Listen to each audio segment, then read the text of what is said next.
Welcome to the Challenge Chronicles. I am Devin Jordan. I'm with Trace Armstrong and Rob McIntyre. We are here to discuss the top seasons of all time in the history of the show. We had previously recorded an episode on the same topic years ago when we started to do the podcast. We thought it would be a good time to go over it again now that we've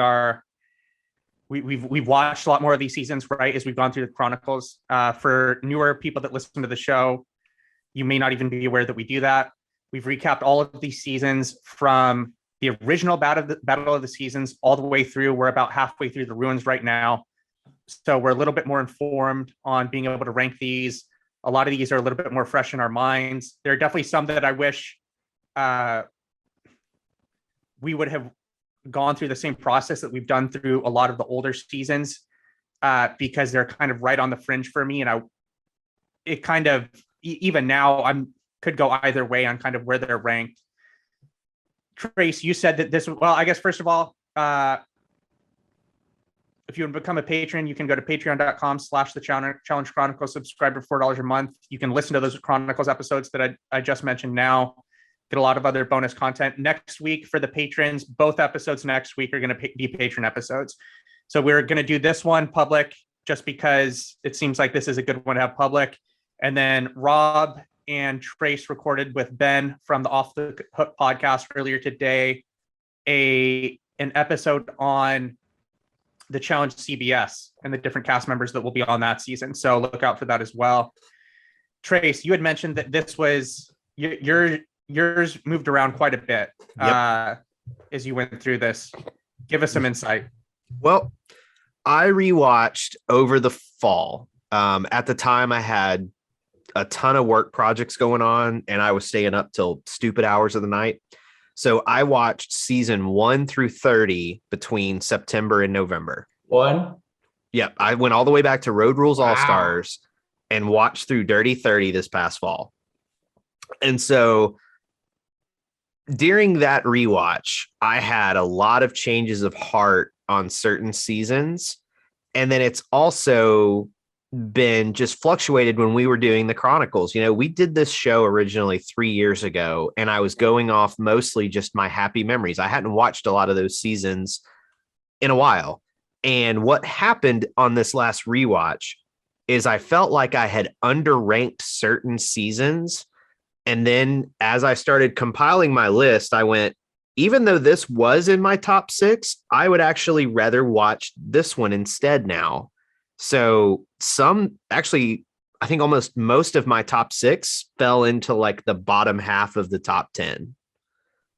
So, and some of the ones that are in the top 6 weren't even in the top 10 the first time. So a lot of changes. It even changed my bottom 6 rankings. I know we just recently did that show, but as I went through everything, I realized like I really hate this season more than this one. I hate this one more than this one. This one just doesn't do much for me. This one's just okay, but it doesn't belong down here. So, I mean, I literally ranked all 38, and I included All-Stars 1, All-Stars 2, Champs Pros, and Champ Stars 1 and 2. So I did not include Spring Break Challenge because that's just really a glorified commercial. So there you go. There's my insight. A lot of changes. Rob? Well, I don't want to spoil anything, but the amount of changes I have, we'll find out that in a little bit. It's funny. I didn't think about including the All-Stars, the Champs versus seasons that much. I do really like pretty much all of those seasons, though, outside of the one Champs versus in the middle. Yeah, Champs. I don't think any of them would have broken my top 6, but those are all really good quality programs. Are you going to reveal if any of them broke it now, or do we have to wait for that? Don't reveal it now. Okay. Soon, Rob. I really wish I would have had a chance to watch Fresh Meat 2 again. That's the kind of like the biggest one for me that I really wish we would have either done this after we watched Fresh Meat 2, which we're going to do soon, but I mean, who knows when we would actually be done with that, right? Mm-hmm. Or I would have just watched it at another point in time so it would be more fresh in my memory, because that was the one that I remember loving it. I ranked it in my top 6 last time, didn't I, Rob? You did. And it was really kind of just like, what do I do with this? But let's get into it. Same rules as normal apply. If it's higher on someone else's list, we'll wait to talk about it. Trace will go, Rob will go, I will go. Trace, start us off. Your number 6 season overall. All-Star Season 1. It's a good choice. Yeah. I Season thought 1. about it. It It is not on my list. Right, you, Rob, is it on your list? Not on my list. I prefer season 2 to season 1, but of course I also do enjoy season 1. Yeah, see, I like season 2, but with all the chicanery that was legitimately confirmed at the end, it soured so much of that season. Like, it was perfect all the way until the final. Like, I literally thought season 2 was perfect, and then the final just dropped it like a few spots. Like, I just could not. I was dissatisfied with the winners based on everything we found out, to where it just didn't do it. All-Star Season 1, I just remember when we were covering it, I would stay up till 1:30 in the morning to watch it the second it dropped. I was so excited. And I kept that momentum through the entire season. I cannot say that about any other season of the challenge I've watched. I have never cleared my schedule so that I was in front of the TV after midnight to watch something live. It's been forever. So I couldn't not put it in the top 6 because of how good it made me feel seeing all those people back, how entertaining it was.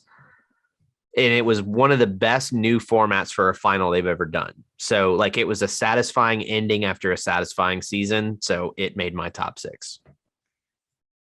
I can't really argue with it, right? I mean, there aren't a lot of major flaws to it, or there aren't any major flaws with All-Stars, like some of these other seasons where if someone were to rank one of them in their top 6, you could immediately say, I disagree with that because of this, right? Mm-hmm. I don't think All-Stars has that. Mm-mm.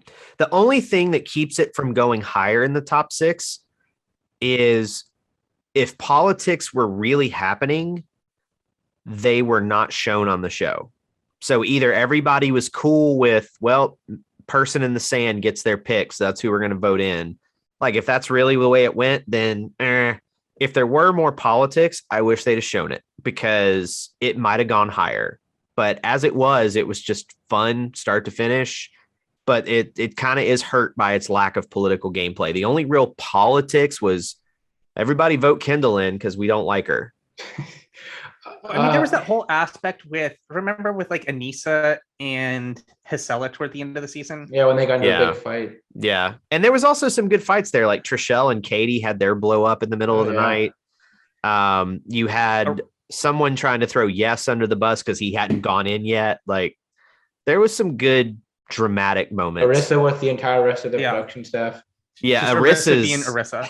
Arissa being Arissa. And then you have the return of Osama Beth Laden. Like, how can you not love Beth being on a season? Her and Cyrus commenting on stuff by the pool. Oh, man. Cyrus coming in as the MVP once again on this season. Like, just amazing amazing confessionals and just being Cyrus. For me, some of the voting format towards the end was wonky, where like it just like brings somebody else into elimination with you that wasn't even voted in. I wasn't a huge fan of that. Oh, and you had the biggest shocker elimination win in history: a one-legged Hisela and Big Easy knocking out Kendall and Latarian. Nehemiah. Dude, who at the time I thought Nehemiah was winning the season based on his edit and how he was performing. So like, it was shocking. If we re-ranked top eliminations of all time, that would be in my top 6 for sure. Really? Oh yeah, dude, that was incredible. Big Easy beat arguably 2 of the strongest people in the house by himself, essentially. Yeah. Oh, I saw it was there. She was just and I thought it was along the ground. I thought what was hilarious was when we interviewed Yes. Yeah. And we asked Yes about it. He was like, I knew Big Easy was going to win. It just seemed like he was just like, I knew he was going to beat him. It just seems like Big Easy like has Nehemiah's number. You know what I mean? He's like, I don't know if he's like in his head or what it is at this point, but he's got him. Yeah. Yeah. So, anyway, I don't want to go back and rewatch All Stars 1 at some point. It's been a while because I haven't watched it at all since it finished airing. Yeah, you watched it for work and not for pleasure. So watch it for pleasure, and it will hold up really well. Okay. So with my number 6 spot, I was really stuck between 2 seasons, and this was the only really conundrum I had making the list. So there were a couple of seasons that were just outside for me, like Free Agents, Rivals 1, Gauntlet 2. Those were all kind of just in the midst of the cut area. But I was very much stuck between Inferno 2 and Dirty 30, which are two very different seasons. But I think in the end, I ended up going with Inferno 2, just by a whisper. So is that higher on anybody else's list? Yeah. It is, okay. Fell out of my list to number 7. Wow. I ended up putting it in like literally right before we started to do this. Okay. But it's higher on my list. So Okay. We'll get to it later.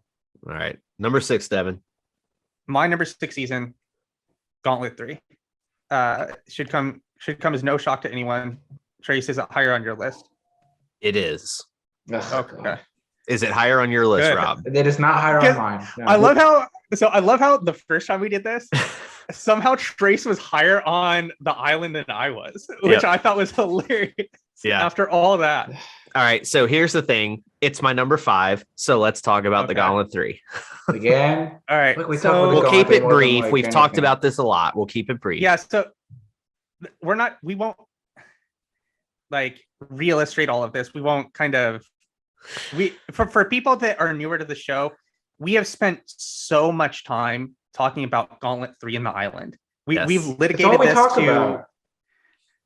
We've talked about moves. This and it was in some of the older Chronicle seasons, and it was even to the point that when we actually came to discuss the island, we didn't even really we kind of like glossed over a lot of stuff because we had already talked about it so much. Yeah. And so the overall argument about I'll try and not speak for Trace too much here, but the overall argument about why we find Gauntlet 3 enjoyable is the cast and how much fun they're having during the season. Right? Would you agree, Trace? Completely agree. They're just having an absolute blast. The cast is incredible. And then you get the ultimate reversal of fortune at the end of the season. After the veterans had been absolutely demolishing them, literally every single step of the way. Everything was going the veterans' way until the end of the season. And you saw all of these people that were so sure that they were going to win for weeks. They had spent the money. Their credit cards had been paid off. It was gone. They were buying a new car. Completely goes up in flames. And that moment when they had been dragging Easy throughout the final and they get to the stairs and Easy starts to wobble down the stairs. I have it like burned into my mind. And I have Brad's imitation of the wobble too. He starts to wobble down the stairs. He falls down on the stairs and it's over. Some of the women are crying. The men are just like beside themselves. The medics come over and they tell them he can no longer compete, and they just realize it's done, right? Well, they continue to go. No, but that's what I think. They just wanted to go. See, this is what you the two of you had said that you think. I think the complete opposite. The two of you were of the belief that they still thought that they could win. I don't think they knew they could win, and I believe that based off of their reactions is the medics were taking Easy away. Right? Like they wouldn't be like screaming at each other and crying like that if they thought they still had a chance. Because they might think they still caught up to them and won. Well, they still celebrated like they won. That was the thing. When they raised that flag, they still celebrated like they won. And then TJ's like, nope. I think they were trying to sell it. I think it was like kind of like when you like in the NFL, right? When someone like dives for a catch and it clearly like touches the ground and they like jump up, like hold the ball in the air like this. I think that's kind of what that was. Yeah.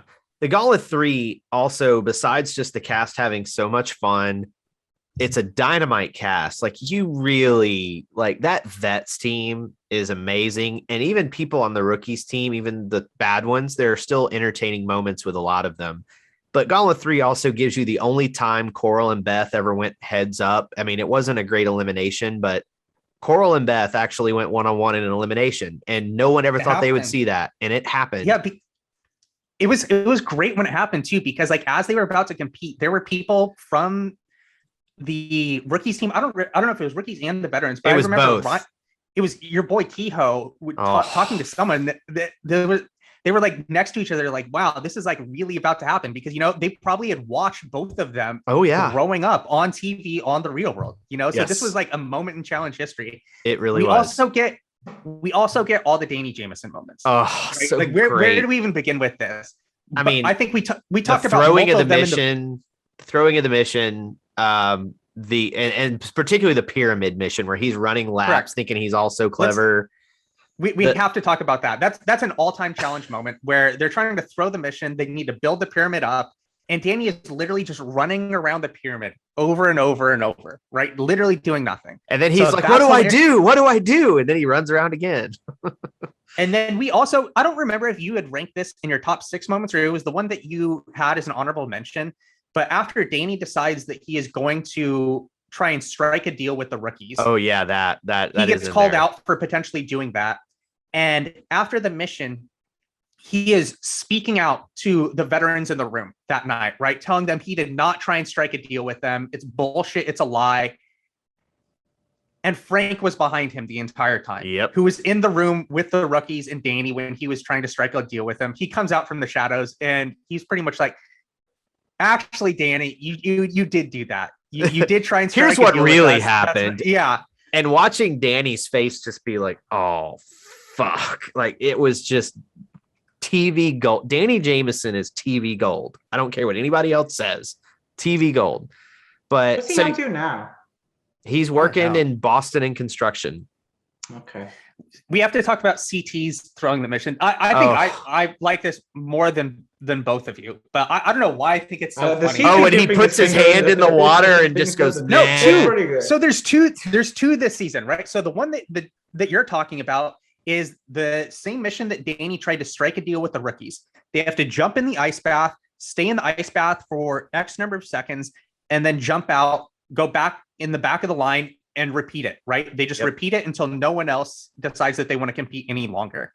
CT doesn't even try to make any type of illusion that he's throwing not throwing the mission. He walks up to the ice bath, puts his finger in the ice, takes it out, leaves the room. Yeah, not having any of it. And he doesn't just put his finger in. He like just does this number as he gets out. He's like, nah. And then the one that I'm talking about is the mission where they have to climb down to the bottom of the ladder, do something at the bottom, and then maybe climb down. I don't even remember exactly what it is. Yeah, it was like a flag. Down. You had to get a flag at the bottom of a rope ladder and climb back up. Right. And so what CT does is he's climbing down the ladder. And he climbs all the way down, right? You don't need to go to the bottom rung. CT is on the bottom of the rung with one arm in the air, kind of dangling from the bottom, and then let's go. And the best part about it is when they flash to the sidelines after, Coral is just like incensed, right? She's absolutely furious. She knows this is an attempt to undermine the women. Brad goes over and tries to justify to Coral that was his strategy. And this was part of CT's strategy to be able to do the mission.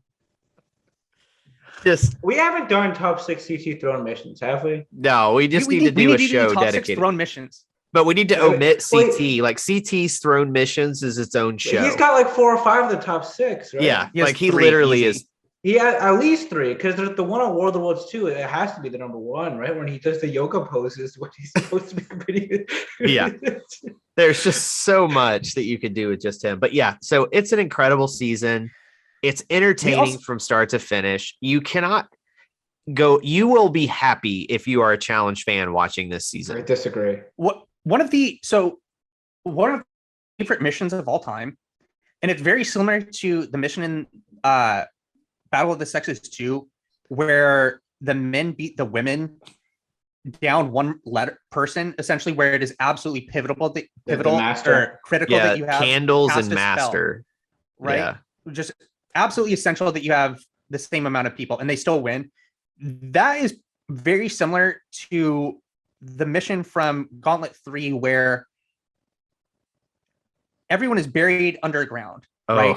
And so the veterans have more people buried underground than the rookies do because they have more people, right? They're like 4 or 5 people ahead. Like it's a ridiculous number. They are so far behind, right? Like they have way more people buried underground, and it's essentially Nehemiah versus Evan, right? They each have to answer a trivia question about the person that's buried underground. If you answer the trivia question correctly, you can then release that person from being underground. You move on to the next person. And the first team that has all their people unburied or like removed from the ground first wins.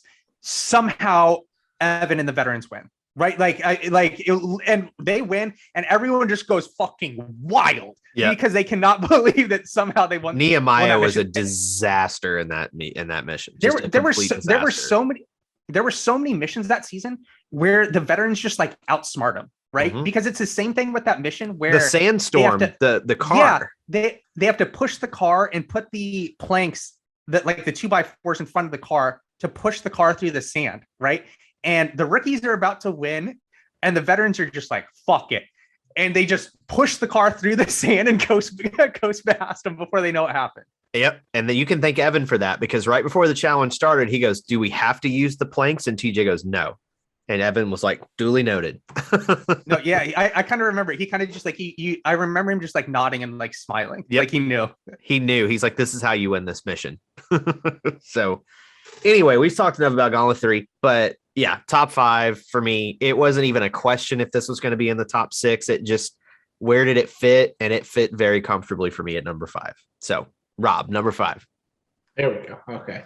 I had Battle of the Exes 2 at number 5. Interesting place for that one. It actually jumped up my list at number 10. So it's not higher, but it was further down the list, but it's firmly in the top 10 now. I think that Battle of the Exile twist, you could have your quibbles with. I think it produces a great moment at the end, but it's pretty blatantly unfair.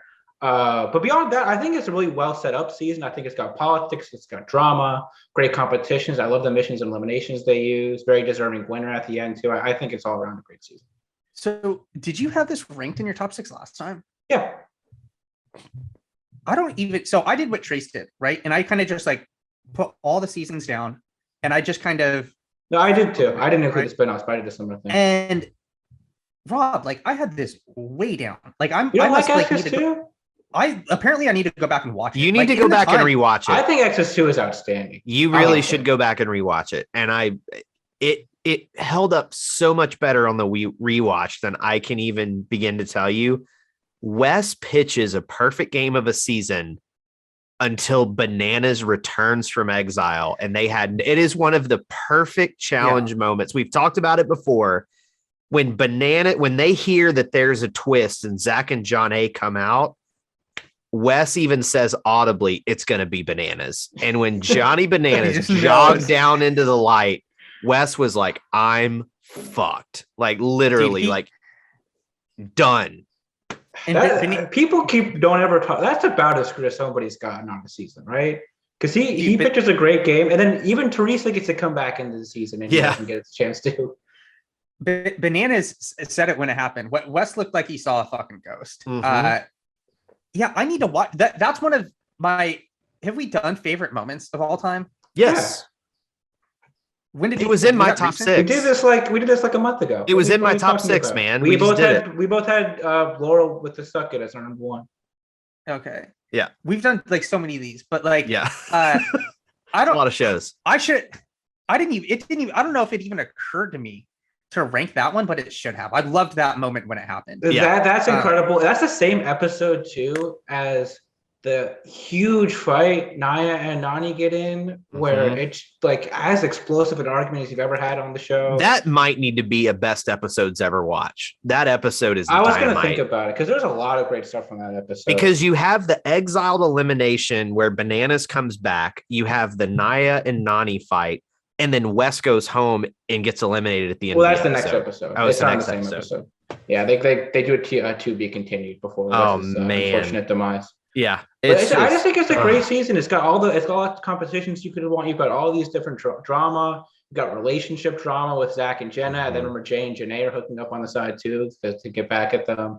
Yeah, I like the dynamic with Wes and Johnny kind of playing 2 different sides of the house, and then Sarah skirting in between and finding her way towards the end. Mm-hmm. Each of the different pairs, I think, is also really interesting. That makes it for like Wes and Teresa are a super interesting pair.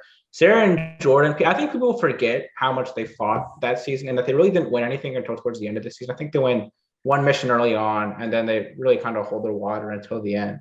Yeah. But they're it's not like that they're a lock to win from the beginning of the season because Wes and Teresa were obviously great, and then Jordan and Sarah were just fighting all the time. Yeah. So I think it's a great season. And I think it's better than season Wes orchestrated the two best friends, Johnny Bananas and Leroy, going in against each other in elimination twice.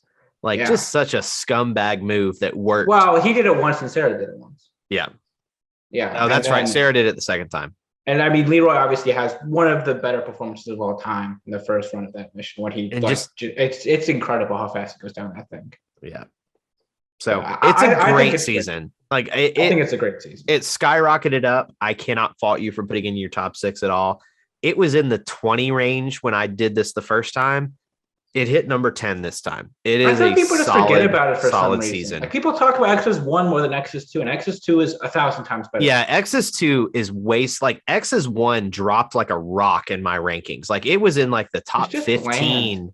It was in the top 15, and it was like in the late 20s this time because I think from my memories of it, that stretch from Cutthroat, Rivals, X's, Seasons, Rivals 2 to Free Agents is like it was the time of the show where I was watching it week to week to week to week every time it aired. Whereas with the other ones like Ruins and Gauntlet, I would say that's a better stretch of seasons, but I was not watching all of those live. I caught some of them live and some of them later. And so that era has like a special place for me.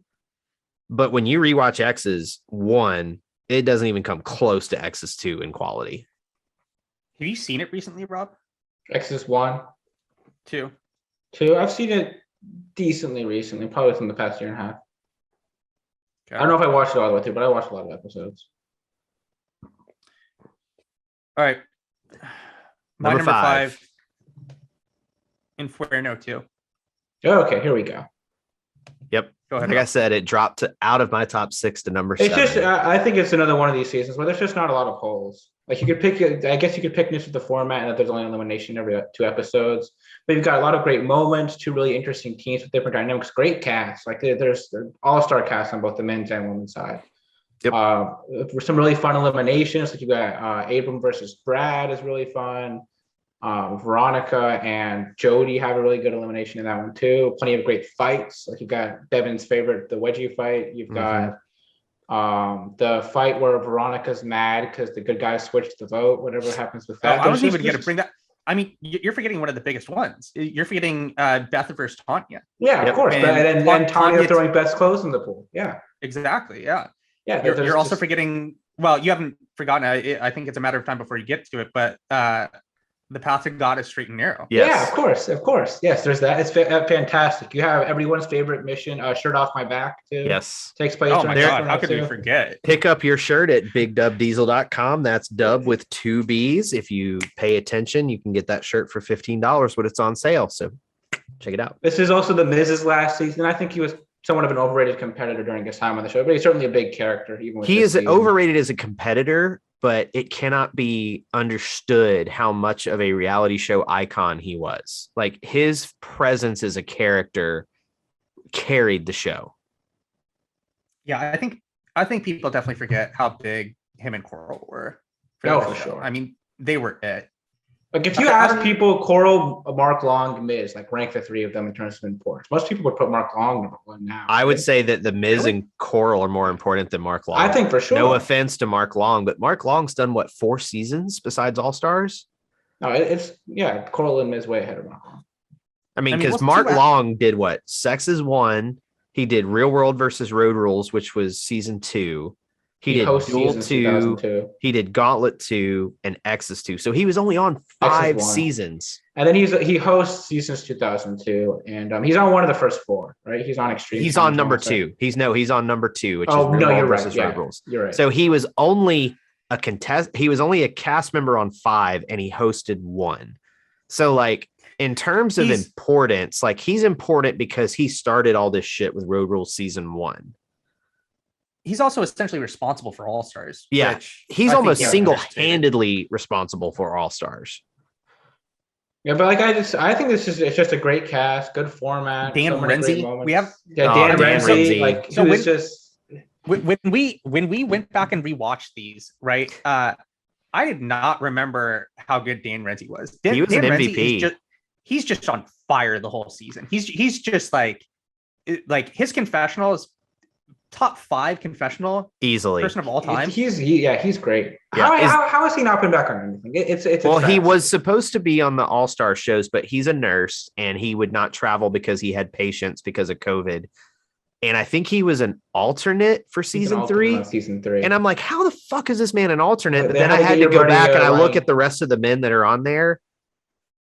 Because of the built-in stories they had from season 1 and 2, and then the heavy hitters that hadn't been on that are on season 3, I get it. I really do. But if there is a season 4, which I would assume there will be in 2023, he needs to be on it. Yeah. Was that the same season where they had the cruise ship challenge where they had to like sell all this random shit? No, that's Inferno. No, that's Inferno 1. Okay. Inferno 1. People get those 2 seasons often confused, but they're different. Those do get confusing because there's so many of the same cast members between the two seasons. It's also the only 2 seasons Dave Mirra hosts. Also true. Yeah.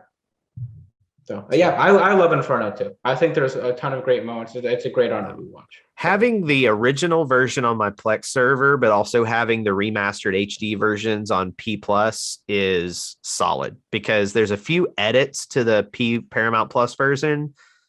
So I like having the ability to go back and see some of the original music cues and things they have on the original, but being able to see it in crystal clear picture and audio on Paramount Plus, like if you have never seen Inferno 2, go watch it. It's great. Yeah, I would want that for the original Sexes and the first Inferno. I think that'd be pretty cool. The first Inferno and all the early seasons. I think it'd be really cool. They just need to get every season from 1 through 38 on there, but because of the way they used to do audio, that's going to be difficult. I think it will eventually happen, but it's going to take a while. I love the first Gauntlet. Definitely not in my top 6, but I think there's so many fun moments from that season that just are kind of. I mean, we just see the HD reel of Johnny Mosley's outfits from the season C host, right? Just like a clip. I mean, just from Gauntlet 1, Gauntlet 1 alone. Right? I think he's throwing more heat in Sexes 2 than Gauntlet I feel like 1. Sexes 2, his outfits got even better. That's peak Mosley in terms of outfit game. Sexes 2, the Splinter Cell outfits like that. Sexes 2, Johnny Mosley went out with a bang for sure. Man, is he his own stylist or does he have somebody? Do you think? Oh, that's his choice. 100% his choice. That show had a budget of $0 back then. That's all him. He might have walked in a room and saw these costumes and he's walking into like Party City and Telluride or wherever they are and just buying cheap outfits. They're kind of like, hey, Johnny, here's $100. Go find an outfit. Yeah. So okay, so I guess it's Trace as your number 4. My number 4. Yep. All right, here's a new entry to my top 6. Fresh Meat 2. Brace yourself, everyone. Fresh Meat 2. That's not a big brace yourself. Fresh Meat 2. Fuck, I'm kind of pissed, dude. That was the one that I ended up bumping it out, dude. I fucking love Fresh Meat 2. It's so good. And when I rewatched it, I was like, how did I underrate this season? Like it is perhaps like if you were to pick any challenge season and say this is the most underrated season of the show, it's this one. And I disagree with that. Okay, you can disagree, but I'm going to give you my reasons why, and you can come back to it. So when this season aired, it was one of the lowest performing seasons they'd had in forever. And people missed out on a treasure. Like this season, from a political standpoint of Kenny versus Wes, and you had to pick a side. And there was a couple teams kind of floating in the middle. You had Kehoe floating in the middle. You had Jen with 2 ends floating in the middle, and you had Landon floating in the middle and stabbing people in the back eventually. It was the only season Landon really played politics. The dailies are great. Some of the Fresh Meat 2 that were introduced one of them became one of the biggest cast members of the show in Cara Maria, but she goes home first. Yeah. You had Brandon, who I love Brandon. I wish he would be on All Stars. Always got a bum ass deal on the show. Either the worst partners or the worst situations. Poor guy should have been better than he is rated. Even I think this person's a little overrated. Noir, people seem to really want him back. He was barely on the show, and he looked like he had just smoked a dime bag before he got on every confessional. And I he thought he probably was did. good. He was okay. But and then you had just some amazing, hilarious moments. My absolute funniest moment from the season was Danny looking at Evelyn and Wes with a straight face saying, I can beat Landon in a final. Like, and them looking at him like he had said the dumbest thing you could possibly say as a human being. It was great. Kenny literally in episode 2 predicted how this season would end. He's like, you guys can go and follow Wes and you can do all these things, but I guarantee you he's going to stab you in the back and you're all going to go home. And they did. It was, from a political standpoint, if you like the challenge for politics and drama, this is your season. And then there's a bunch of nothing fights. Pete and Danny get into it over potatoes. Danny ate some of Pete's potatoes and that caused a fight. And then Wes jumps on Danny's back and falls and hits his head. Yeah, I forgot about that. There's just so many great moments. And then the shocker of all shockers, Landon somehow pushes one of the worst fresh meat to victory and gets a huge solo victory, which he had never had to that point. We had talked about that, about the worst person to win a final in a pairs or individual format. Carly right? is number 1 with a bullet. Yeah, I don't even know who number 2 would be. In a Who would number 2 pair, be? Pair or individual? there's never been an undeserving individual female winner. I guess Amber B in the mix. I don't even know that she's number 2, but I felt like she's she probably deserved there. it. Like she actually earned her victory. Well, you can say she deserved to win, but then somebody still has to be towards the bottom. Like, but in terms of pedigree, it's like her. I mean, Aviv just never did another season, but I think she's a really critical part. Aviv was a decent competitor, even though that was her Yeah. only season. Because I think with Amber B, we've just seen that she doesn't have a very varied skill set. It's not like she I mean, won a you ton of could missions probably that make the season. argument for.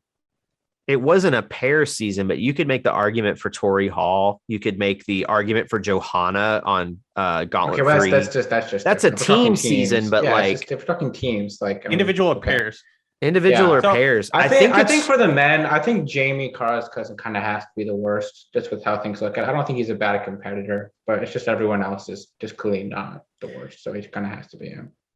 So I'm redoing my rankings. Like I just can't do it. You can't do it. I'm changing it. Fresh meat is number 5. Gauntlet 3 is number 6. I'm moving Inferno 2 out. Like I All just right. can't do it. Oh. you're copying Trace me talked now. me into it. Like I was that your 6 and 5?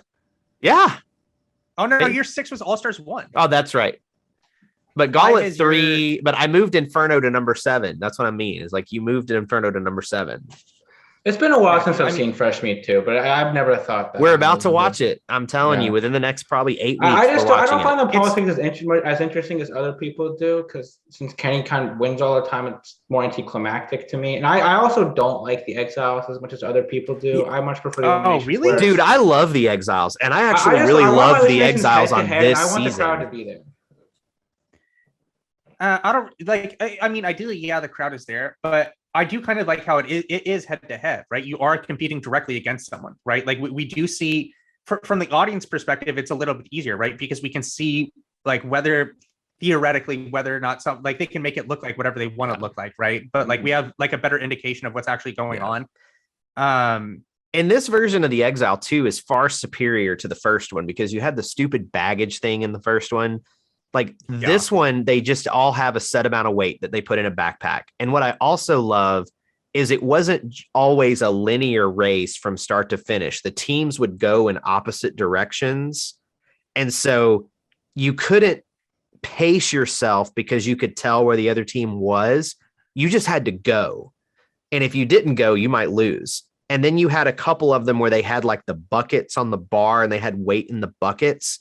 The blackout with Evelyn and Luke versus Landon and Carly is one of the most grueling things I've ever seen. Like just unbelievable. I'm excited to watch. Oh, that was the other comment that I was going to make. The season is just like really tight. You know what I mean? It's super fast. I think episode 9 episodes. It's one of the shortest seasons of all time, right? How many other seasons have been 9 episodes or less? Like Rivals 1 is only 10. Yeah, I think this is the only one that is 9 episodes with the final. I'm trying to think. It might be. It's 9 episodes. There's a lot that were in between 8. 10. There was a lot that were in between 9 and 12. I don't know if there's anyone else that's 9. Yeah, there was a stretch where they were always 10, and then the shit show and the reunion would make it 12. For a stretch there, it was 10. Like Ruins was 10, Fresh Meat 2 was 9, Cutthroat was 10, Rivals was 10, X's 1 was 10, and then you got to 12 with seasons. We get your girl, Teresa Gonzalez. We haven't brought that up yet. And Laurel, the debut of the beast herself, Laurel. So it's a great season. We need to do, I don't think we've done it. I don't even think we have it on our content calendar. We should do our favorite challengers of all time. We did our top 6 male and female, but we've not done like a couple. favorite. I'm talking about favorite, like the people. Not the best, but just favorite. Okay, yeah, I'm in on that. So we can now lock in Danny Jameson number 1 for Trace, Ryan Keegan number 2, Tyree Ballard number 3. I can't believe you're gonna do your Urban Meyer number 4. Killing me. All right. Dude, anyway, there you go. Fresh Meat 2. We have, I think, one more Ruins episode to do on our Ruins Chronicle, and then we get into Fresh Meat 2. So I'm so we have 2 ideas for the content calendar. Oh, favorite challengers, and what was the one earlier we thought of? Well, we're best episode was something we were just going to do, just do another one of those. Yeah, I was saying the best episode for that X's 2 episode where we have a lot of options for that. So yeah. we would definitely. If anyone has any episodes they want us to consider for the best episode series, because we'll probably do one this next week, message us on Discord, message us on Patreon, or you can email us at thechallengechronicles@gmail.com. Yeah. Rob, your number 4 season. So my number 4 is Cutthroat. Wow. A good choice. Okay, Did not expect that. Was that not your top 6 last time? that? Yeah, it was my number 3 last time, so it moved down 1. But for my thing with there's a lot of different parts about Cutthroat. I think the one weakness with Cutthroat is actually the cast. I think that there's a couple sort of bland. There's some real duds at the bottom of this cast. Yeah, there's definitely a couple people they could have switched around. And there's a lot of people kind of missing from that era. There's like Wes isn't on this season. No Evan. No Kenny. Yeah, no Kenny. So there's a lot of those bigger names that are not on the cast. But with that season, I really love the dynamic between the teams. I really like being able to watch how each of the different teams sort of works their team differently, where the red team is just voting based on who their friends are throughout the entire season. You have the gray team that runs on almost like an honor system. And then you have the blue team where Johnny is just trying his absolute darndest to get Big Easy and Katie out of there as soon as he can.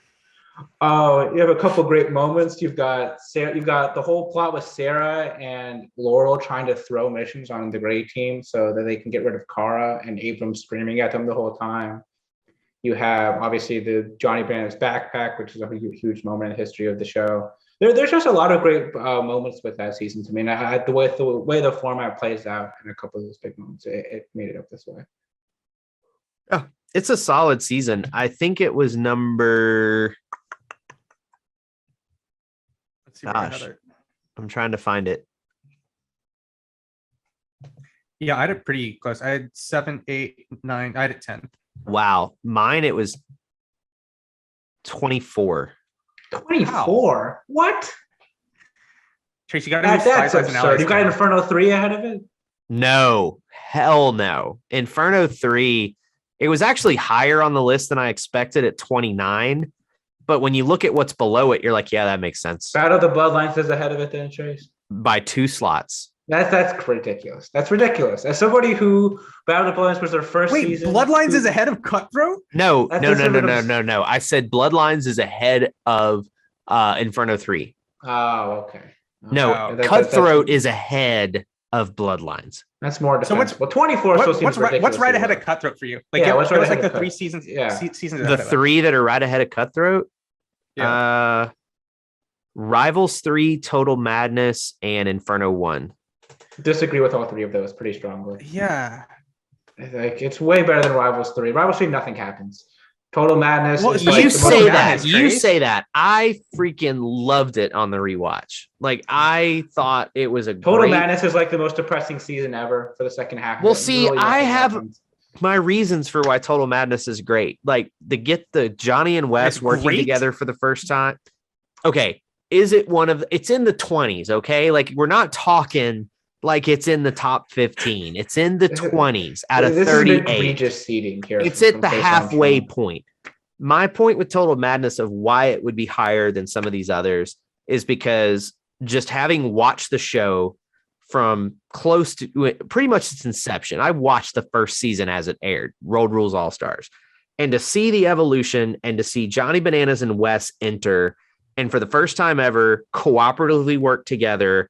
And it's also the first time they go head to head in elimination on the show besides the champs versus, which counts, but not really. I think that's a better elimination than the one they do on Total Madness. I agree with that. But it's a The great finding the moment. batteries is And ridiculous. to see TJ like giddy that he's finally getting to see Bananas versus Wes one-on-one. You have the Bear Kayla stuff. You have the Bear with the fire extinguisher. Like The there's unedited some D episode. the unedited D Like, episode is one one of of the the best count- episodes ever. Yeah, that Rob, that's like one of the best episodes. We should do that. We should do that for best episodes Yeah, ever. we talked about all. We've got That's 1,000 what's episodes happening. To do, apparently. We are We putting should. it down this week. One of our 2 episodes for Patreon is best episodes ever. The Canadian D, the unedited the airing. Canadian. Have you Does seen that that count? episode? It didn't Rob? actually air as part of the season. I've seen it. Yeah, it did. We saw it. It aired. Well, it didn't. It did not air. You guys watched some like off rails. They put it on MTV.com Yeah. Canada. You're like those guys who and would get like the Japanese version of Super Mario Brothers. 2, I so they had it. we had just started Patreon and they messaged me and said I saved it off the Canadian site. Do you want it? And I was like, you're damn right I do. So we have a copy. I have a copy. Fuck yeah. Rob, We're have you watching seen it. it yet? I've seen it. Yes, I know it's very good. I just don't know if it should count as part of it. It didn't air as part of the show. It It's should. an episode though. It is an But episode. it's It really was not an episode. they I thought literally what if we found lost cut that footage of a shit different up season? 3 days before it aired. So if that we was- find lost footage of a different season, would that count as part of the show?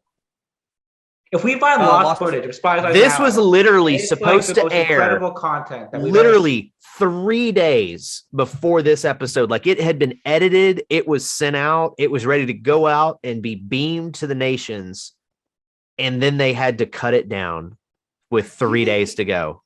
Do you think they should have done that? No, we already talked about this. We've You talked let about it. air. It's an issue that I don't have enough information. It about should have to know aired. what they should have Anyway, this is not about Total Madness, but anyway, yeah, done. We're gonna make it I about rank Total Madness. Total That's an Madness ahead of that's an Cutthroat. egregious ranking. Please, Fine. anybody that It's a has hot issues with take. this, direct their mail to at Trace Armstrong. Do not Trace throw it my Trace way. Bomb right there, hot take. I think it's better than It's Cutthroat. It's ridiculous ranking. Fine. But I think Cutthroat's great. It's got the dynamic between the teams I find very interesting. It's got a lot of great missions throughout. One of the better missions and elimination setups I feel like throughout the show. And just the way the season's formatted, I feel like a lot of different characters get to have their moment in the spotlight.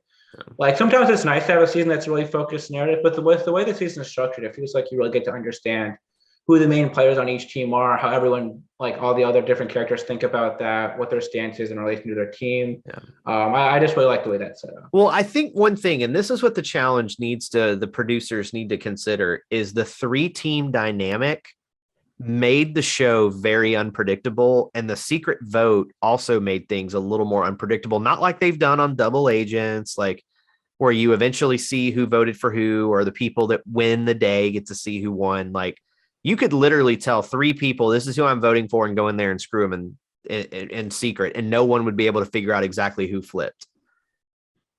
So, I mean, I really think they need to revisit a Cutthroat-like format, which they kind of flirted with on Spies, Lies, and Allies, but they should have just gone from the start from there. If they had started Spies, Lies, and Allies as a Cutthroat-style show, I think there's a better outcome than what we got. I think the issue you run into there is it's just the rookie purge for the first. You half still of the would season have. still. There was going to be a rookie purge regardless of what they did. Well, I mean, they could have just paired them up with the vets, and then there couldn't be a rookie purge, or maybe so they weren't switching teams. Like there was a ways around it that they just did not come to. Alas, I think the Cutthroat format is one of the best formats they ever came up with.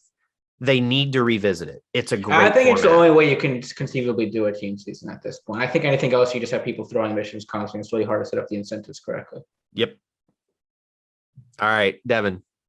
Number 4 on my list, maybe higher on Trace's list. The Island. Yeah, it's just so much of this episode I'm just gonna have to not take part in, isn't it? The Island Trace is fell out of my top 10. Wow. Yay, victory. It's still one of So my that- favorite seasons, but like when I weighed it up against would I rather watch this season or this season, the Island just kind of kept moving until it settled in at number 13. So this was originally in Trace's top 6. This is another season where pretty much everything that we said for the Gauntlet also applies here. Like we have talked about this season so much. Like is there a season we've talked about more, including all the seasons that we covered No. week by week? The Island I and mean, Gauntlet 3. you refuse to talk about Spy House now. It's more than 20 consecutive minutes towards the end. So Island and Probably Gauntlet not. 3 are probably the 2 seasons we have debated and beaten to death in this almost 4 years of the show. I'm just pulling up everything right now. So when we went back and rewatched it, right? So my belief, so when we did the first ranking of this, right? I had ranked the Island in the top 6, and I hadn't seen it in a while, right? When we went back and watched it again, my reaction was, man, I was way too low on this. You know what I mean? Like I forgot like how good this actually was. It is a great Something season. Something is just always happening. You know, like it's just like there are a bunch of seasons around it, kind of, or some older seasons where it's just like, you know, like people are just kind of like standing around. There isn't anything Inferno 3. Yeah, you know, like there isn't any action. The Island is all action. Like pretty much every episode, I kind of like. And so when we initially did the rankings for this, my comparison for the Island was in old sitcoms where they have a random season where they take your familiar cast and put them in a new environment. So think Saved by the Bell at the beach. Think The I Love Ricardos and the Lucy. Merchants moved to LA. Exactly. Yep. Right. That's what Yeah. this is. And I think they fucking kill it. They right? did. I don't want to see it again. Right. Yep. I think it was good one time. We don't need to see it again. Nope. But I think they made the most out of it. I think They a did. lot of this was probably a lot of this probably just had to have been the hype around Survivor, right? Oh, At for the time. sure. Oh, absolutely. And they were for just sure. like, all right, screw it. You know, let's do it. Let's see what happens. And pretty much everyone has said that they refuse to do the show again if they do another Island, right? Yeah. All the people that were present for They- that. they're or a lot not. of Well, them. they refuse to do if they do another Total Madness, basically. So I can't imagine how another Yeah. Island The would go over. the conditions on Total Madness almost caused mutiny. So yes. The reunion for the Island, Oh, one of it's the on all-time best fire. reunions. Kellyanne is just completely trashed. It doesn't even make any like comprehensible sense. Mm-mm. We get one of my favorite moments of all time. I ranked this, didn't I, Rob? I believe you did. With the Evelyn. and the yeah. Telling Johnny to pretty much go screw himself and screw his alliance. One of the greatest moments in the history of the show. Then at the very end, and I think this is the same reason. This is the same type of reason why I like Gauntlet 3 and rank it as highly as I do, because of the final and the ultimate reversal, right? The veterans thinking that they're going to win, being so confident, and then ultimately losing. The same type of thing happens in the Island, where Evelyn the entire season is at Johnny's neck. They're ready to kill each other. Something's got to give. And Evelyn at the very end has the opportunity to take Johnny's key one more time, right? She wins the mission, right? Everyone thought that was, so that in and of itself, right? They didn't think Evelyn was going to get another chance to get a key, right? They didn't know what was going to happen. Evelyn has a final chance to get a key. She wins the mission. Who is her biggest competition in that? Dan, right? Mhm. Her, Dan, Johanna, Kellyanne. No, Kellyanne's not in that. Yes, she is. Kellyanne She had doesn't a have key. Kellyanne No, had she a didn't. key. Yes.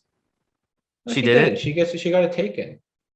Because she's not on the boat at the end. It's her. It's, Oh, you're right. She's not on the boat at the Oh, end. You're Jen right. You're right. You're right. Ryan, I'm sorry. yeah. You're right. So Evelyn wins. And then at that point, this is maybe like, where does this rank on Mr. Beautiful's like all time? It's probably his best political move ever, convincing her not to take Johnny's key. Or I would say most impressive. It's one of his most impressive moves of all time, right? Like he somehow convinces Evelyn, who at this point in time thinks it's like Johnny is on the same level as like what people think of like Vladimir Putin right now. You know what I mean? Like It's like, Yeah, like for he people was that haven't pretty seen The hated Island at in a that while, point.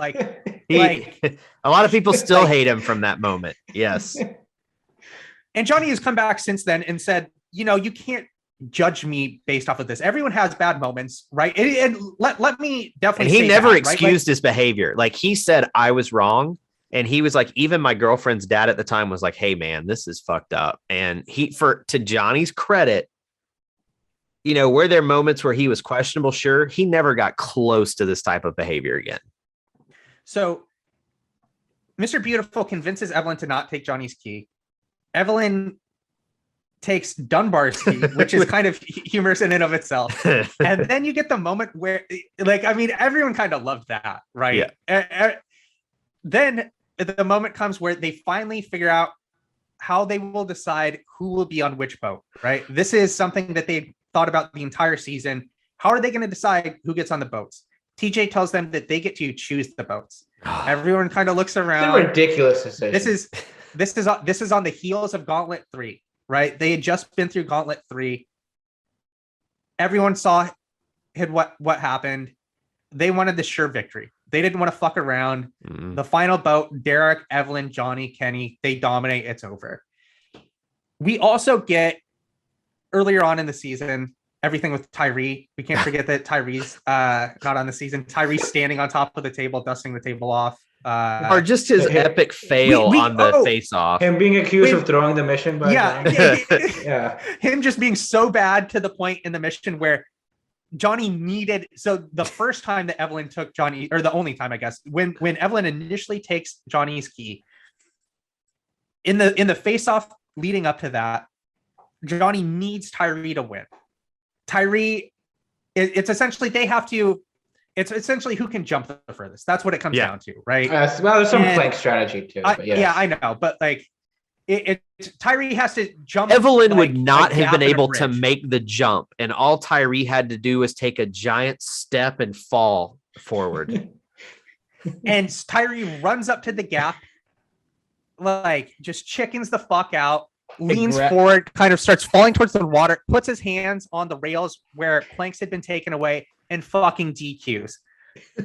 He's pissed. It's really the like epitome of Tyree on the challenge. That moment is Tyree on the challenge.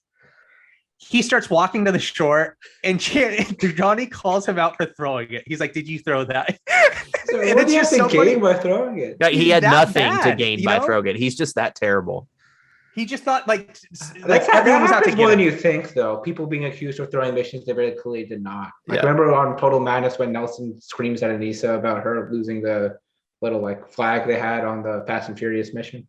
Yeah. And you know what's even funnier? Like you even forget the lead up to Evelyn being allowed in the face-off. It was, hey, we're going to put you up against Dan and Tyree. Evelyn's going to have her work cut out for her, and she won. Because that was the thing. Remember, they were just trying to keep Evelyn out of it. And they were like, we'll give you a chance, but we're going to put you against the wall. They put her up against the men, right? And they're like, oh, she's not going to be able to do anything. She's not going to win. And she goes out and wins, right? But because at this point in time, she's like, when it came to the voting of who would get voted in to be in the face-off, at this point, she's like, I don't fucking care. I'll go against anyone just to get a put me in. Right. And she goes out and wins. We get the moments with Dunbar. Dunbar is off the rails in this season. Remember, Dunbar's like he's trying to justify how the men need more food than the women. Yeah, than the women. Then Dunbar talking about how he has like a list of people that he would kill for free. Remember this? Yeah. Jesus. Who's on that list? Remind me. Dunbar went way off the rails. The original Ashley. Yeah. Is that who it is? It's Ashley with two eye. Wait, two eye Ashley? One eye. I can't even. I think it's one eye, but she wasn't. Ashley she's Robson, the one that hurt her foot and went into the face-off and then got voted. Why did he hate her? I don't remember. She just was. They were on the same season to each other. I think it was one of those situations where he didn't seem like he got along very well with. No, they were both on Real World Sydney. So yeah. Yeah, quite the turbulent personality there with Dunbar. Collie was on that season. I thought she was pretty good. Who, by the way, she just got a new gig. Like she might now be in the running for one of the most successful challenge people of all time. She really is. She went from the CEO of the bowling thing to like an even bigger step up. She's like one of the lead people in the WNBA or something. Oh, wow. Good for her. That's pretty cool. So I mean, she's powerful. She's got her shit together. Yeah. Well, we'll see where that takes us. But look, my opinions on the island and Gauntlet 3 are well documented. To me, they're the charismatic. They're they're the charismatic friend that's actually a horrendous person behind the scenes that I just don't like interacting with. Yeah, that's how I describe those two. So yeah, but it pained me to drop it as low as I did because I still love the season for everything we've talked about and then some. But as I started weighing it against some of the ones that fell out of the top 6 with it, and then X's 2's like Total Madness. Well, no, Total Madness is in the 20s, dude. Like it's ridiculous ranking still. Whatever. But like the ones that entered the top 10 that weren't originally in the top 10 were X's 2 and Gauntlet 2. Gauntlet 2 is sensational. Gauntlet 2 is right outside of my. If Gauntlet 2's final was better, if Gauntlet 2's final was better, it would be in the top 6 with a bullet, like no question. Gauntlet 2 is fantastic. People haven't seen that season. Go watch the Kina, Alton, and Derek highlight reels. Yeah. So like, I mean, it just kept slowly drifting back until it fell out. So it's a great season and I love it. But then the ones that actually passed it is Invasion clocked in at number 11. And then War of the Worlds clocked in at 12. I liked Invasion on the rewatch, man. Like it. You didn't even rewatch War of the Worlds, did you? No, but I go back and I look at the cast and I go back and I look at the notes I made because we were doing the show when it aired and I was still making notes on it. We weren't covering it though. We weren't covering it live, but like I have a feeling on the rewatch, I'm going to be blown away by how good it actually was. All right, let's keep moving here. So anyway, my number 3, taking too long. My number 3, this one is also, I think it might've been just outside my top 6, but it is now firmly in at number 3 is Rivals 2. Okay. Higher, same ranking as my list. I also have it at number 3. All right. Is that higher for you, Devin? No. So let's talk about it now. Okay. Rivals 2 is just phenomenal. Like it is a great cast. There's not really the only dud member goes home and gets replaced by a better cast member. Naomi goes home and in comes Cara Maria. Yeah. So I think fantastic cast. I think the missions that are in Rivals 2 are maybe the best, like some of my favorite missions they've ever done on the show. I think the missions are great. And it might be the best constructed final they ever did. I think in terms of the circumstances they were put in, like those people are in the Challenge Hall of Fame for what they were to put together, those producers with that final. Yeah. So it's very comprehensive. It tests any skill set you could want on the challenge. You get no illusion that you think the wrong pair is winning at the end for the men or the women. It's fantastic. You get CT's first win, Emily's first win, a lot of great pairs too. Paula's last win and last appearance probably ever on the show. Yeah, she's obviously, of course, fired that season throughout the whole time. Yep. You've got so many fights. You've got the Trishelle meltdown, the Anissa fight with her. Sarah gets screwed again and sent home because of her partner. This is coming off her getting sent home on X's 1 after she and her partner Vinny win a mission. They get sent home.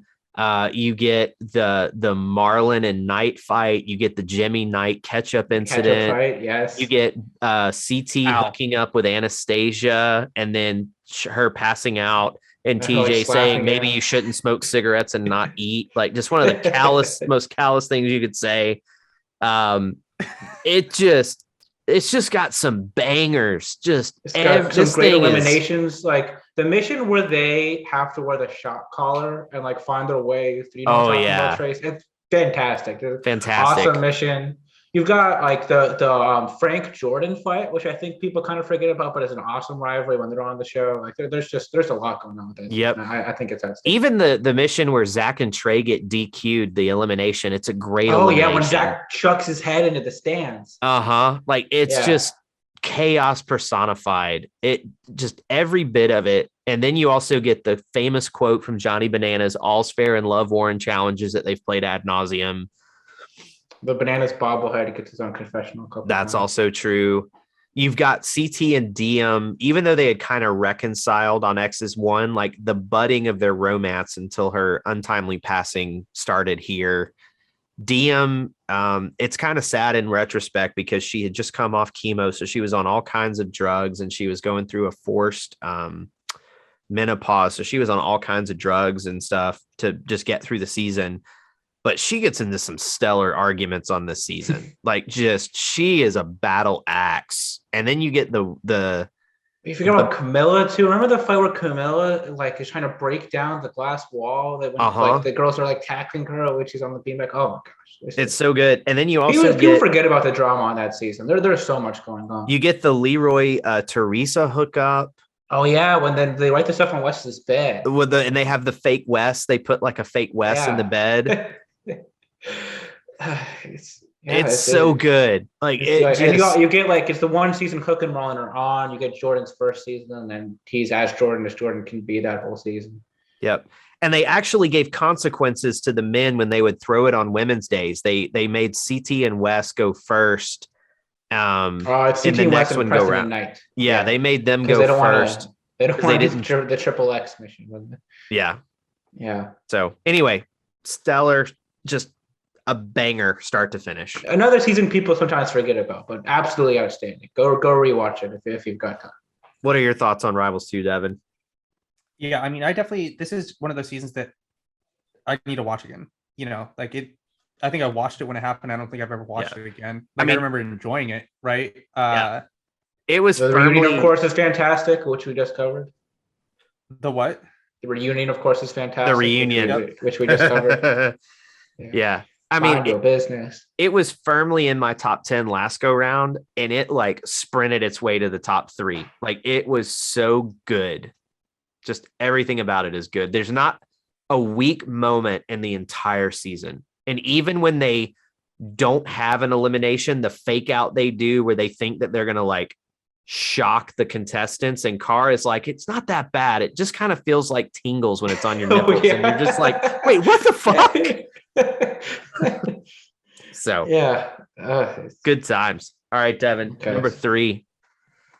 My number 3, the new addition to my top 6, All Stars 2. Okay. Wow.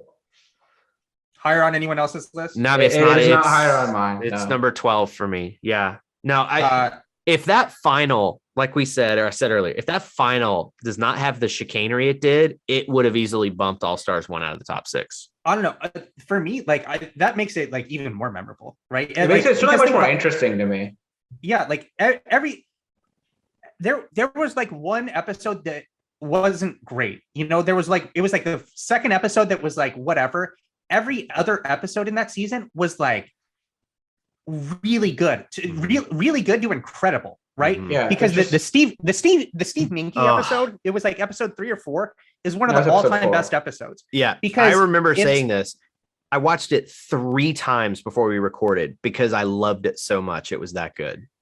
Because it's one of the few times in the history of the show, one of the few times it happens in Survivor where people come to this realization, but for whatever reason, it doesn't happen as often in the challenge, where someone realizes if things keep going the way that they're going now, like I may be okay next week and I may be okay the week after that, but I am not going to fucking win, right? Mm-hmm.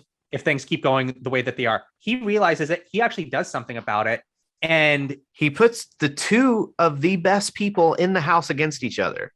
It's funny nobody comes to that realization that often, right? It's insane, dude. But he also broke the thing because he forced, like it was the first time he put the life shield people into the elimination and forced them to use it to save themselves. So it came down to, is it going to be Darrell and Janelle, or is it going to be Brad and Jody? Or was it Derek and was it the other? It was him and Casey were the brain trust at that point, and they they maneuvered things in that way. There's just so many great storylines from that season too, like the battle between Nehemiah and Brad and all that happened there. The Greek salad, of course, Ayana MVP, unbelievable performance from Ayana throughout the entire season.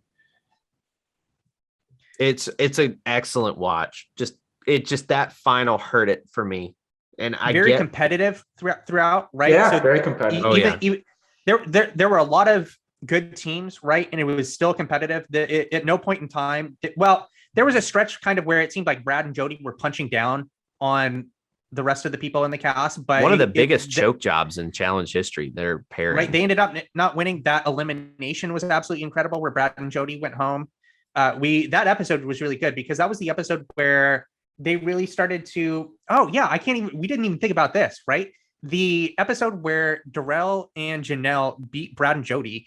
Janelle's talking like she's going home, like her Well, the back, she's she's like ready. And to get Darrell's the fuck like out mad of at there. her, and then it's the same episode where Nehemiah and Belinda win and really like usurp the power chain that's currently involved in the house. You have the Is that the biggest episode where- screwing. The person who got screwed the most in challenge history being Kahutta on this season. His partner comes up pregnant and they send him home too. So I mean, all of that in addition to the final, right? And I think once you know everything that happened with the final, it just makes the season even more interesting, right? Like It makes watching the independent- final like somewhat of a charade because it just doesn't matter. But Yeah. I mean, the does people make it that much won didn't finish it. Like literally did not Well, finish the final. I do feel kind of bad for them, and that people like really take an axe to them. And I think it's with even the first day of that final. Is everyone says they got no instructions on the first day, that everyone was lost for the whole time. Like I think it's very conceivable that MJ. What do you mean Janae the were first just- day? You mean Oh, the first well, phase? it was only one the day first final. stage? The Oh, first stage. excuse me. First stage. Yeah. Well, because everyone talked about how they got like the map was wrong or whatever. And MJ and Yeah. Janae ended up at the wrong stage for part of it, which is probably played a lot into why they were so exhausted by the end of it. So the final is obviously very poorly designed, but it is interesting to discuss at the very least. So I can't fault you. Yeah, I mean- it's a great season, especially that It Steve is a Menke fantastic episode. season. I mean, you cannot get any better than that Steve Menke episode. Like when the challenge producers are watching that unfold, they're just like, fucking A, somebody finally has figured out how to do this. Yeah, you just has the balls to go out there and actually do it. We need it like Ayana with the Greek salad, Ayana with telling Everybody. Sophia, the Sophia confrontation, right? That episode was really good too. That whole bizarre thing. I'm doing you a favor. You're going in. It's a gift. against Jody. Yeah. Sophia. It's I've never seen anything like that, right? Where her team loses. She is supposed to go in to elimination for her team because she is the team captain. Her team lost. She is supposed to go in. She cannot go in because she has the lifesaver because she won the previous mission, right? Or Won the previous She won elimination. elimination. Yeah. She cannot go in, and so there's no direction from TJ on how they will decide who will go in next, right? He The just said- logical He said, The pick your logical- person. the logical thing that would happen is that everyone would vote, right? Yeah. Sure. Like it seems like she jumped ahead of that, right?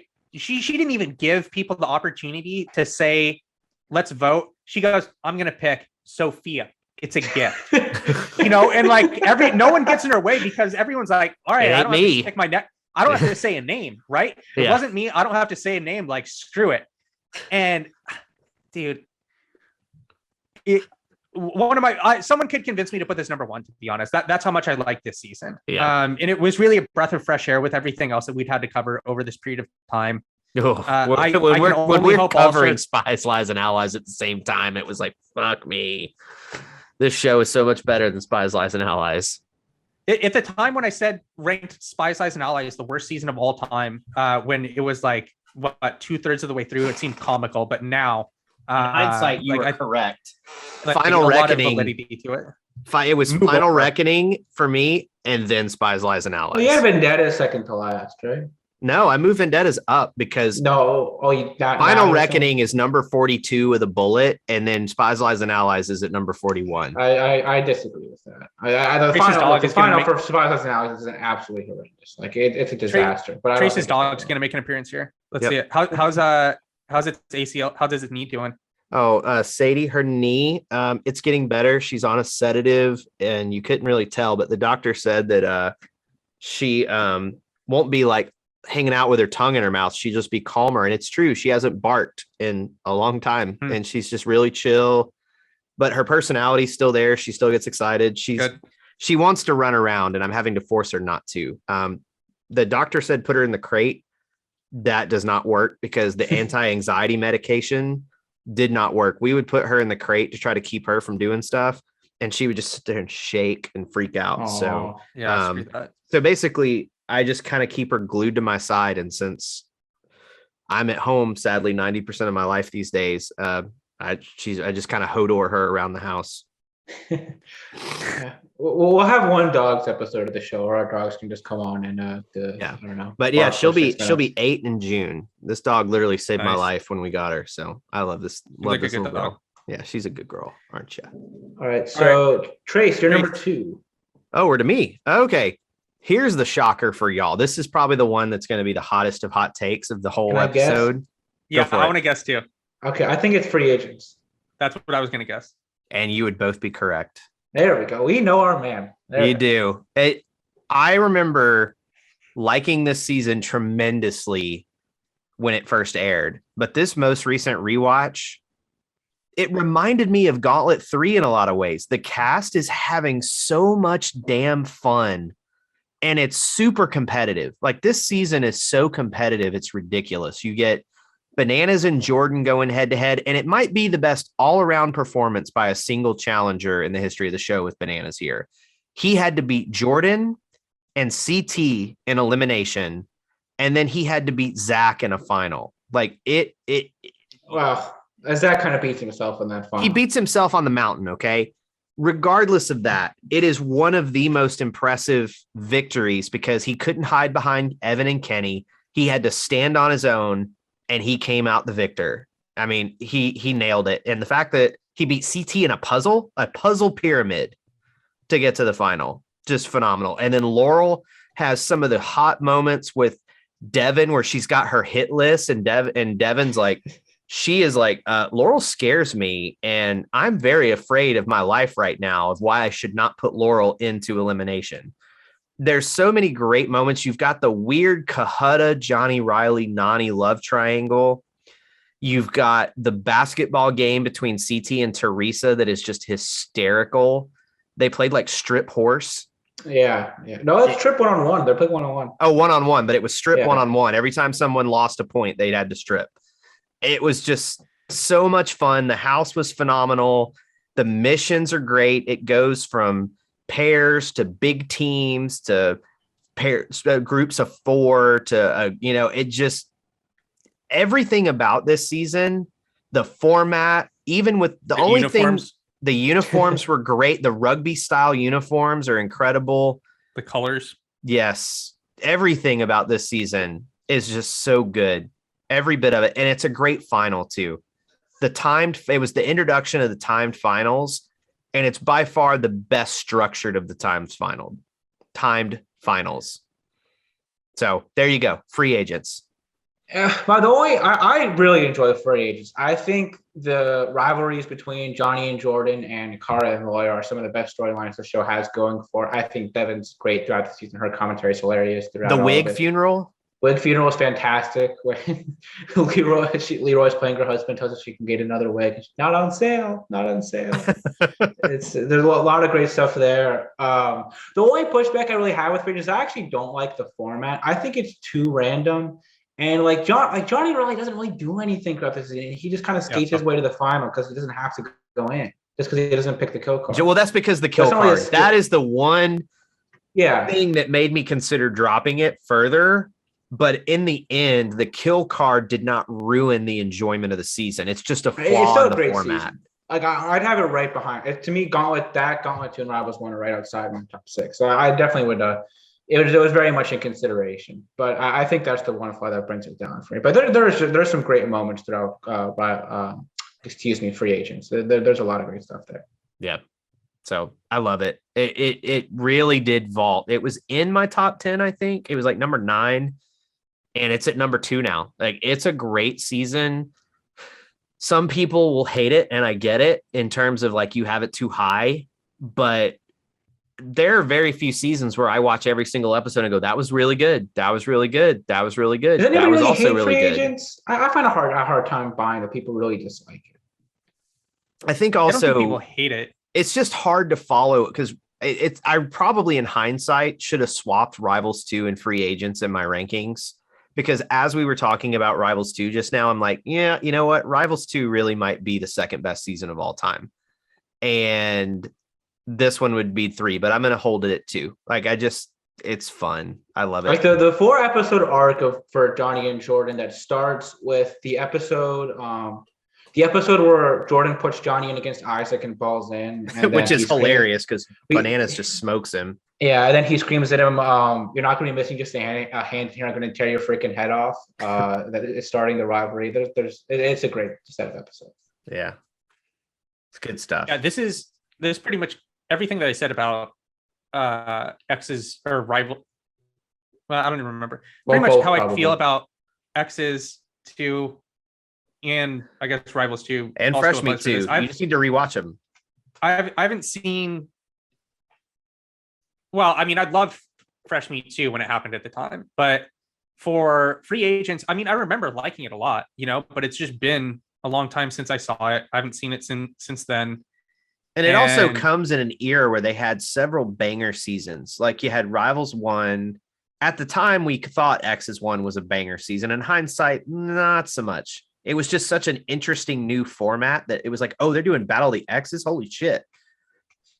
In hindsight, it's but yeah, it is what it is. I just remember kind of from Free Agents, that's kind of like around the time when I thought the show started to take itself a little too seriously, when it started to trend in that direction. But I could be wrong about that if I went back and watched it now. I feel like it's it's the last fun season. The cast parties their ass off the whole season.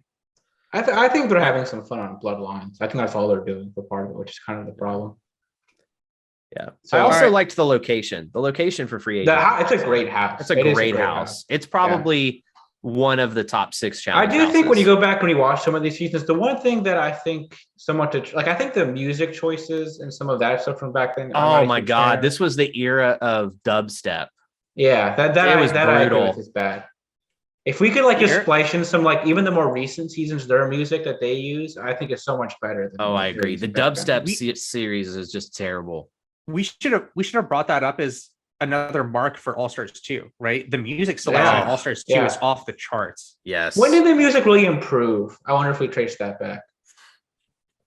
I mean, it used to be really good, right? Early on. Yeah, and then they went to generic. They went to generic because the production couldn't afford better music again for a while. It's definitely generic from I don't think they do a bad job in Rivals 1, but it's definitely a more generic. It's on around the Gauntlet 3 time frame. You could tell the budget for the show went down. And then I think it picks back up again. Probably. Does Invasion have good music? I'm trying to remember now. No, it really wasn't until Dirty 30, maybe. No, I wouldn't even say Dirty 30. The music started getting better, honestly, on Total Madness. No, War of the Worlds 1 and War of the Worlds 2 have great music selection. I don't remember. I just don't remember. War of the Worlds 2, you've got Fortunate Son playing on the opening. Okay. War of the Worlds 1, you've got a bunch of great metal tracks as they're walking elimination. That's true. They had Downfall of Us All was in some of that. Yeah. No, that was good.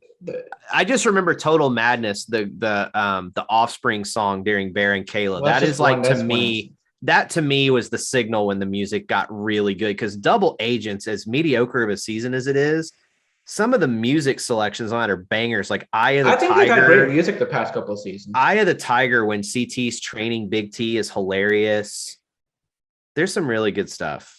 Yeah, I think that if I had to guess, it's probably Final Reckoning is when they really up the music game. But I have to go, or actually Vendettas, because I remember from Vendettas, you get Basket Case when Marie gets stuck in that basket in her elimination against Kayla. They have a couple there too. Rob, if I would have given you a line on Big T or Tom Brady coming out of retirement first, who would you have taken? That's a good question. Probably Brady. I fully expected Brady to come out of retirement. I just expected it to be in June. I feel with Brady, because the thing is, because Brady can just say he wants to unretire, and it's very easy for them to make that happen. Big T. And almost any team would happily sign him. Obviously. Can you imagine if our Commanders had a Brady now instead of not Carson our Wentz? Commanders, your Commanders? I have officially declared my free agency. We've discussed this. I'm done. Trace is a Bronco fan now, Rob. No, right now I'm a free agent. I've kind of had the Ravens as a secondary team for a while, but I'm not quite ready to get into a new relationship. Pick a new team. I just haven't. Pick a new one. I'm not ready for a new relationship. No, actually, I take that back. You got to stick with them. I need to play the field. You got to stick with them.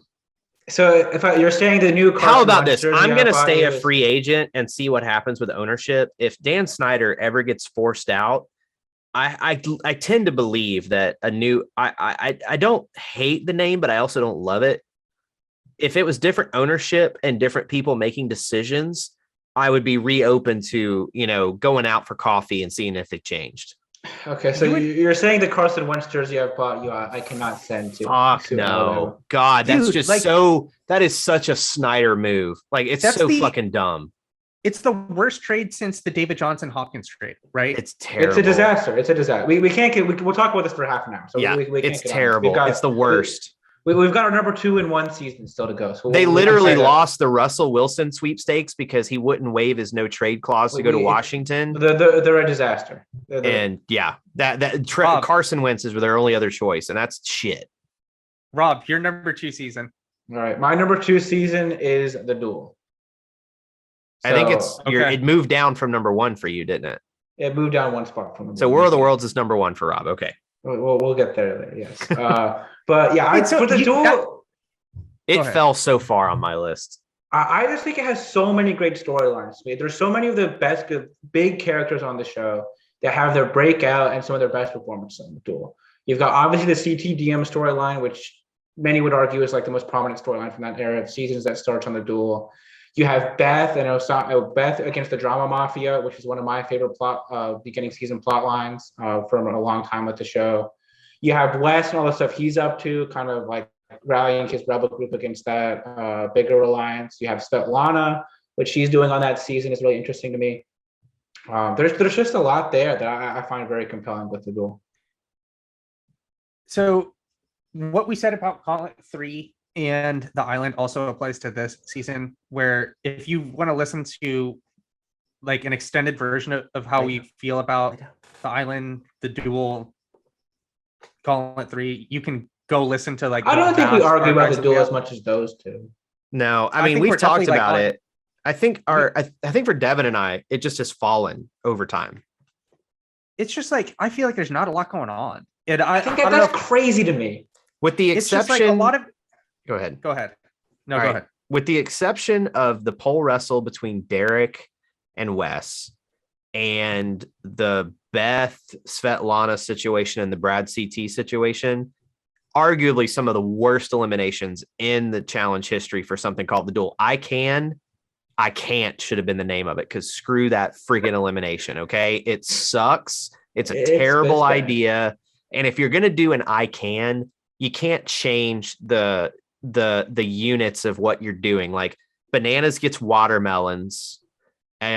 Somebody else got coconuts. Somebody else got.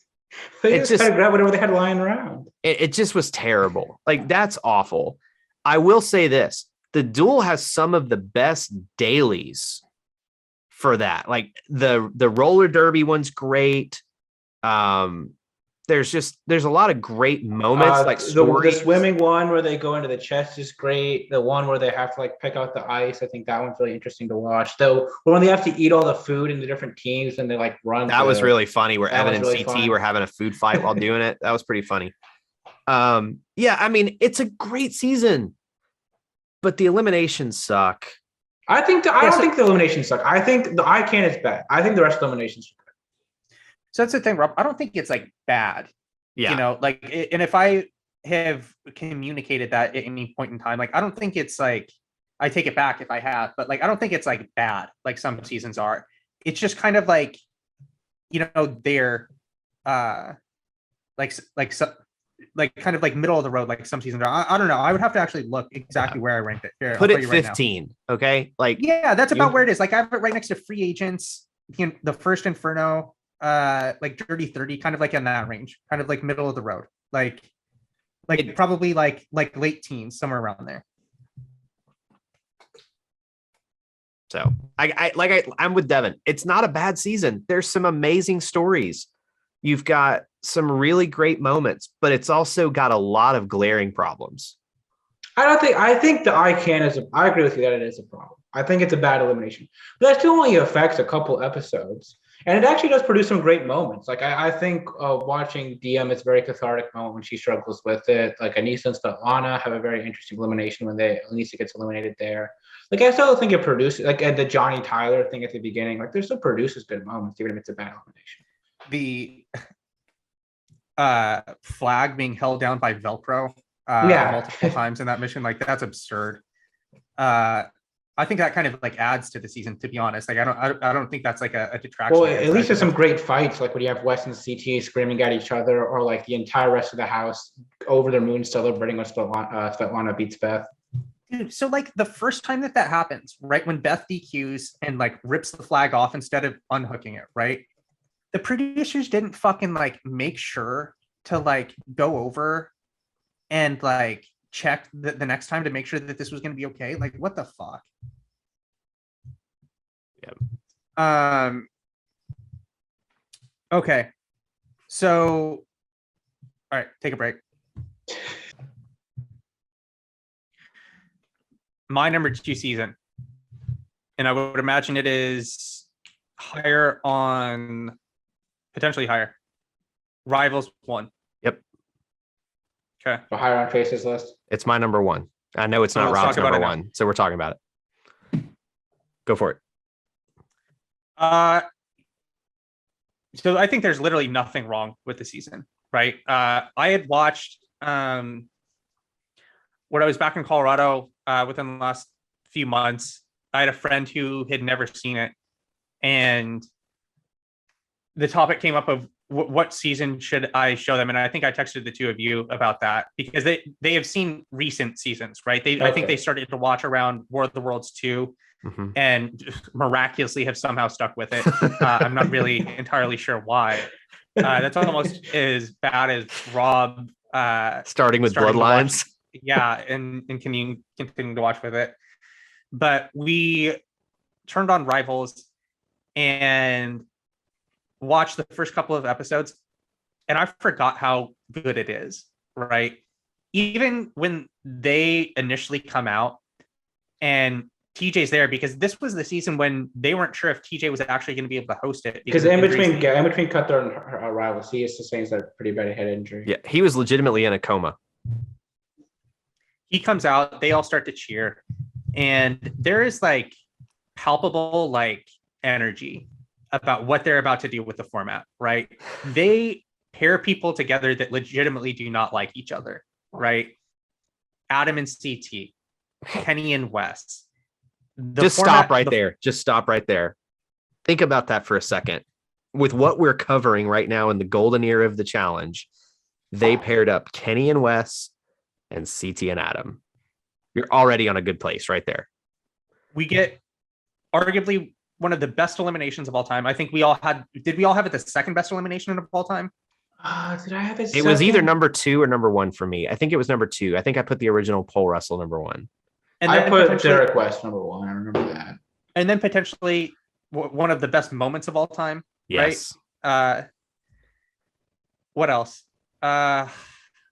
Great dailies. Like just really. I don't like the missions. Dailies. That's one of my pushbacks on season. I think that because a lot of the missions they kind of work independently, and a lot of them they actually have one cast member do something. Like when Wes and Kenny are like climbing up the ladder, and it's just Kenny hanging off the helicopter, or when they're doing the one where like you have to dive into the person and swim with them, where Evan is saying which way to the jungle as Nehemiah is like hanging up on the thing. Yep. There's real stakes for losing the dailies, right? Or not performing well, right? Which is something that we've come to know in recent seasons how important that can actually be. The worst political speech of all time with Robin trying to convince people not to throw her in a knee. Worse than Jen Lee with the airplanes. That was just terribly pathetic. This was like her being serious, trying to get out of elimination. And with every word that came out of her mouth, they just were more convinced they were voting them in. Yeah, I think CT on Rivals is that the best character season somebody has?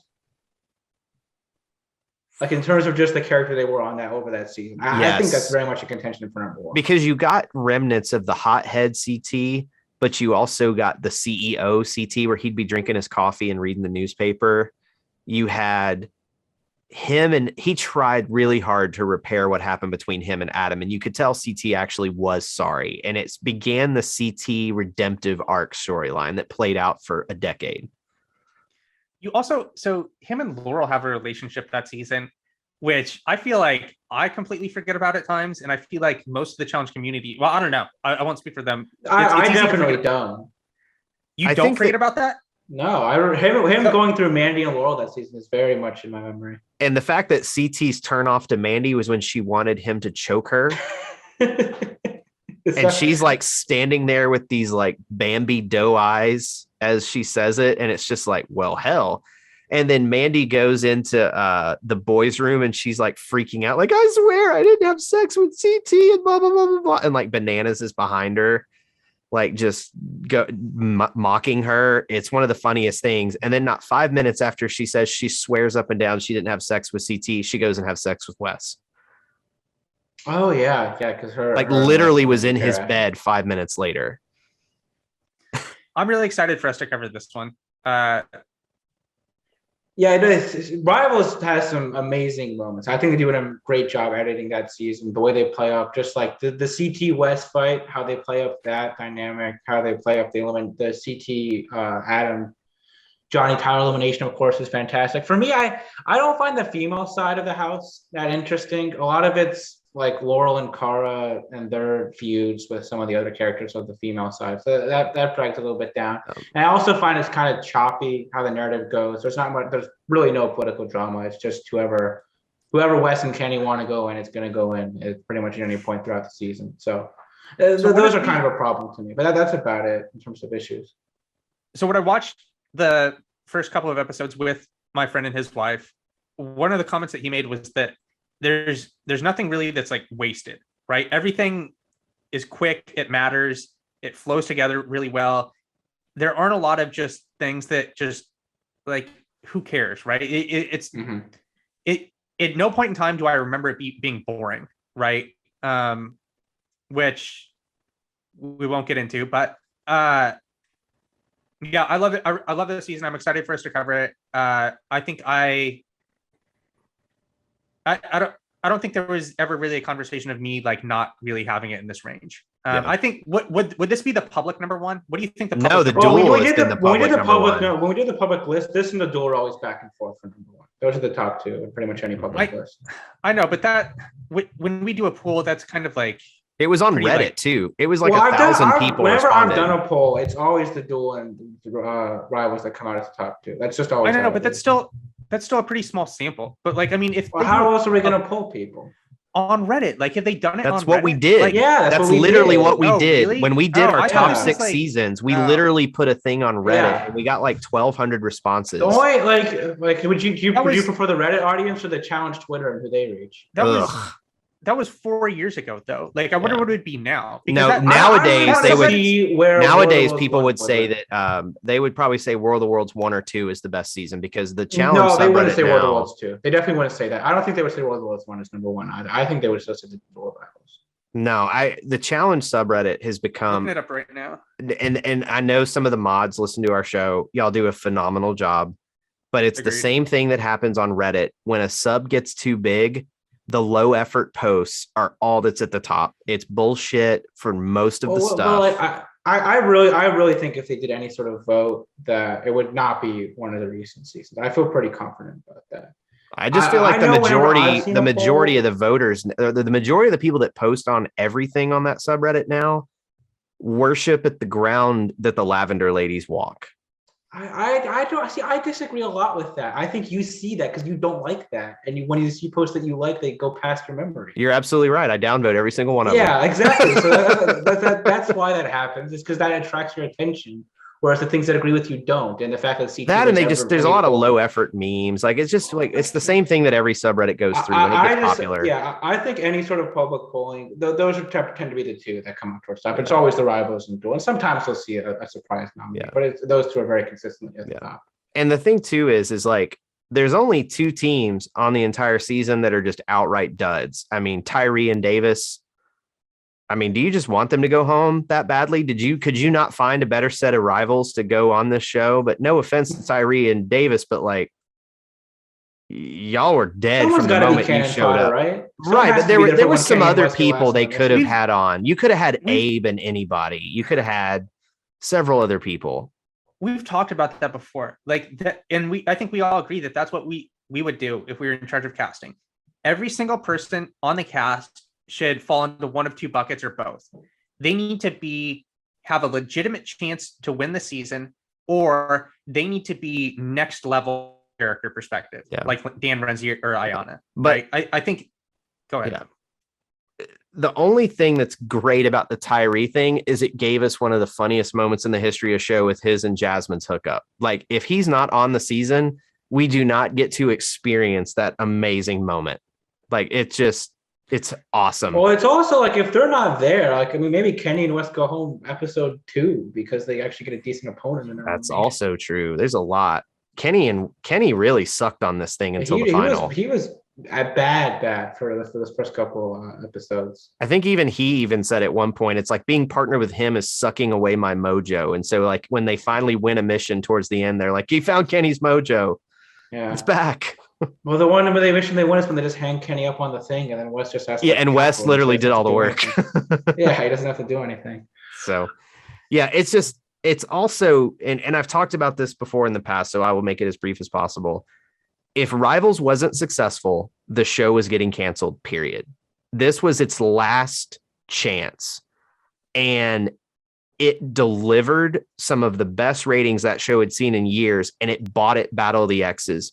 Battle of the X's ratings went up a little higher than Rivals, and that got them Battle of the Seasons. And then they got renewed for Free Agents, and then they eventually got all the way to Bloodlines, where they finally started getting multi-season renewals again. So if Rivals wasn't good, this show was done. Like, it was done at that point. And it also honestly kept the Real World on life support, because in order to keep feeding the challenge at the time, they were still only feeding people from the Real World as rookies. So if there was no Real World, they had no rookies. So it kept the Real World going too. So you also had the introduction of the first ever location change, the first ever 2-day final, which until we got to War of the Worlds 1 is still the hardest final they've ever done.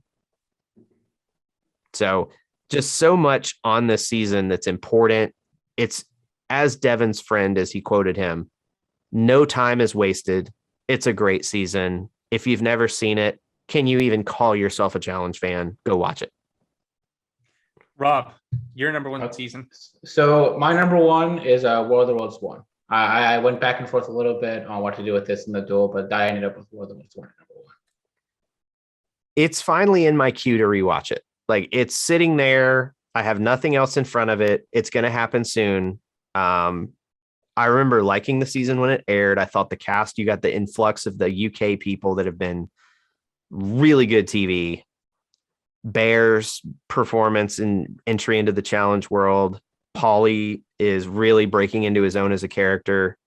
So I can't fault it, but I also can't give an informed opinion on it because I haven't watched it since it aired. So when I go back and I think about episodes that I want to rewatch or moments that I want to rewatch, so many of them to me come from this season, more than any other, which is part of why I ended up putting it up here. You have the Hunter, the Hellraiser episode where you have Johnny with the not today Satan, like his little thing he does to Amanda.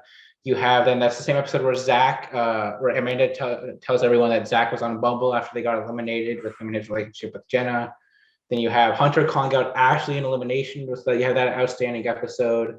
You have the Paulie purge, which like people forget about, but to me that's extremely engrossing TV when he gets purged out of the game after. Man, that was brutal. That was a brutal loss too. He was really good throughout that season. Like, I mean, he was performing at a top tier level throughout most of that season, and to go out the way he did was very engrossing to watch.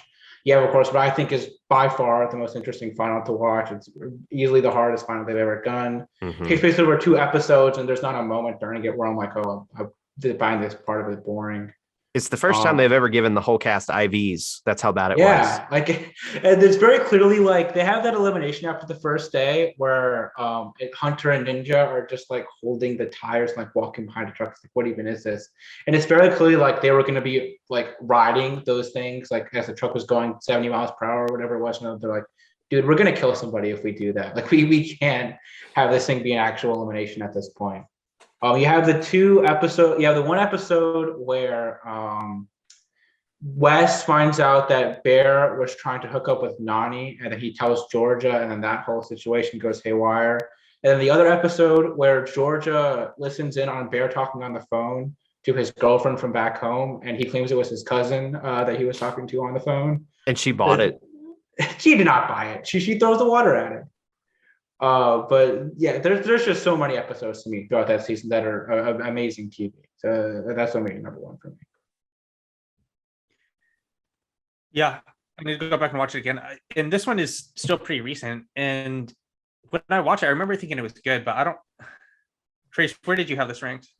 It was in the 20, it was early, like 17, 18, somewhere in there. But again, it's just because I have only seen it the one time. So I don't have Rob's recollection of it. Like it really is probably a season that will vault higher when on the rewatch. Original cut too, by the way. Make sure if you can find it, which I watch still the have original it. cut of the season, not the Paramount Plus version. They added around a lot of stuff in the Paramount Plus version. Yeah, I have the versions that aired. So these are my seasons 7 through 12. Inferno 2, Duel 2, Gauntlet 2, Cutthroat, War of the Worlds 2, or War of the Worlds 2, in that order. Okay, that makes sense to me. So I mean, good. I like it. I definitely want to go watch it again. Bear for me is one of the best characters that they've ever had on the show, and I think that first season, he's kind of one of those characters where he takes a little bit to grow on you, right? Mm-hmm. Or at least you have to understand what he is, right? Yeah, and once you do, and you can you understand what he's trying to do, he becomes a more enjoyable character. Mm-hmm. He's just the biggest slime ball they've ever had on the show, right? He's out there acting, you know, he's when he's in the confessional and he's talking about how he's lying to George, right? He's like, lying is always the best policy. And just talking, clearly misrepresenting the situation that's been happening with the two of them. For me, the rivalry between Wes and Bear, with Hunter and George, had kind of caught in between, and then their pairing really being pulled apart and put back together again throughout that season. That's as entertaining TV as I can get for me between those two. Yep. Remember when they're playing cards and Bear just comes and runs on the table, and then he blames Cam. He's like, Cam, you tripped me. Just what are you talking about? That's such a weird move, right? To just dive into the table. You know anyone who would do that? Dude, he's his mindset that you have to think about his mindset. It's he's thinking to himself, all right, what can I do right now to make the most entertaining TV possible? No, obviously. Yeah, that's he doesn't if cameras aren't around, he's not doing that, you know. I don't know about that. I really don't. He's still a scumbag in real life. That's the thing. He's still a scumbag. How much of this life exists where there's not cameras around? Rob, what I was going to ask you is, so did Georgia and him know each other going into the season? They did. That whole British crew knows each other. They're all in the same circle. They all know each other. What was his original show? Shipwrecked. It's British Survivor. Really? Kind of. I don't know enough about it, but that was his original. I feel I want to go back and watch it just because I think he's a scumbag in real life. Don't get me wrong. I don't want to condone what he's done in his real life, but from a television standpoint, I would like to go back and see. And a lot of that's where Big T came from. That's where Liv Jawando came from. A lot of the British people come from that show. I mean, we can't forget Liv Jawando. I didn't even remember she was on the show, so there you go. Well, she broke her arm, right, when Toy threw her off the truck. If you say so. I don't remember. She was on 2 seasons, right? She was on she was on Double Agent. She was maybe going to be on Spies Less Than Allies, but that was an alternate. She was supposed to be great TV, and apparently she got a bunch of storylines cut from Double Agents because she was she was hooking up with Michi, and then they decided not to air it. But anyways, I think it's a fantastic season. Obviously, I recommend anybody go back and watch it. Find the original cut if you can. But I feel people remember this season for Paulie and Kyle, and that's really interesting. But beyond that, there's still so many other interesting things going on, like Turbo and Ninja. I remember it being the Wes Renaissance because he had not been as dominant of a force in the show for a while. He was off the show, right? From Rivals 3 until this. 3. So Wes returned and he made the final, and he didn't just win, get to the final. He played a great political game and surrounded himself with the right allies and made the final. And so, to me, I remember when I watched it live as the Wes comeback. Wes is a force in the game again. Thank God. I kind of remember at the beginning of War of the Worlds 2, or partway through War of the Worlds 2, a lot of the people that War of the Worlds 1 was their first season, they go into War of the Worlds 2, and a lot of the more old school vets are on that season. And they kind of come to experience what the challenge is actually like. Yes. Right. And it's like they immediately just kind of like see how like twisted it could be, because I feel like War of the Worlds 1 isn't really like that from what I remember, right? War of the Worlds 2 is a very dark season. Like there's like War of the Worlds 1, there's definitely rivalries and stuff, but there's not the vitriol that there's. Yeah, it felt like in World of Worlds 2, there was some everyone real hated hate. each other. And Kara was like a big ball of just gloom and doom the whole season. I always have a hard time with War of the Worlds because I think it produces some amazing moments, but I also kind of blame it for the state the show's in now. It's a weird paradox. Best episode of all time. I think we can definitively say that at this point. Well, we haven't ranked all of them yet. We haven't ranked them all yet, but How it's many up episodes there. of the challenge- If it's not top 3, then there's a real. What are the problem. chances you think you put something above that eventually? I feel like I would at least be able to think of it like off the top of my head, right? I don't know that you would. Let's fucking. Well, you watch just them said you then, didn't remember know? the Exes 2 episode. But see, that's the Exes problem. stuff? Is there's not very many episodes where from start to finish you're just like, well, shit, this is just a full out ass kicking banger. Because, like, I we- always disagree. When we went through that best episode ever for Benedict Worrell, there was some stuff that we were like, we didn't even talk about that, and that was incredible. You know, that we just kind of had to like. Yeah, but like I feel over. like we could do that with a lot of episodes. Is it also? It's easily the best 90-minute episode they ever did too. Like there was not a minute. Well, they wasted. haven't done that many of those. I know that's what Like, he's saying. Yeah, okay, But sure. it's like, basically it's like- compared to Total Madness and in the past 2 seasons. Like it's not it's that group. Yeah, there's just been a I mean, lot we of sh- episodes in that range. We like let's do one that you think has a chance to go ahead of that. Like let's like find one that you think like. Go ahead. Am I placating your interests or the public at large? My interest, like find one that you think All like right, I fine. would like I'll legitimately play consider matchmaker ranking for that. I'll play matchmaker for Devin then. But yeah, I think War of the Worlds 1 is outstanding. Go watch it, people. Okay, my number 1 season. Is it the same one from last time? Because I remember what yours was last time. I am leaving the number 1 spot vacated. So in the same vein, essentially, what happened? The USC National Championship and Reggie Bush Heisman. It's redacted. I am leaving it vacated for the number 1 spot. So if you're someone who is of the belief that you cannot rank the ruins, and there is no because of all of the controversy that surrounds it, it's just something that you cannot do, which I think at this point I probably am one of those people, and that's kind of why I've decided to make this decision. You cannot rank it. I think I'm of that belief, but at the same time, I think there should be some acknowledgement of what it is, and that's another reason why that fed into me doing this. We're in the middle of doing it for the Chronicles, right? We've gone through episode 6, and I know that MPH has told this to me. I think both of you have told this to me that it slows down at some point, but through episode 6, where we are, holy fuck. Like, I mean, the first 2 episodes, each of them could be best episodes of all ever. time. Yeah. Back to back, right? I think because when we had initially done these rankings, probably close to 4 years ago, it had been a long time since I had seen the ruins. And when we went back and started to cover this a while ago for the Chronicles, I couldn't believe like how much I had forgotten actually happens in those first 2 episodes. Mm-hmm. It's just boom, boom, boom, like doesn't stop the entire time. And I know that we're supposedly going to get to a point where it does slow down, but even through episode 6, where we are right now, like, is there a better 6 episode stretch? If you I would say yes, but I have different interests than you do.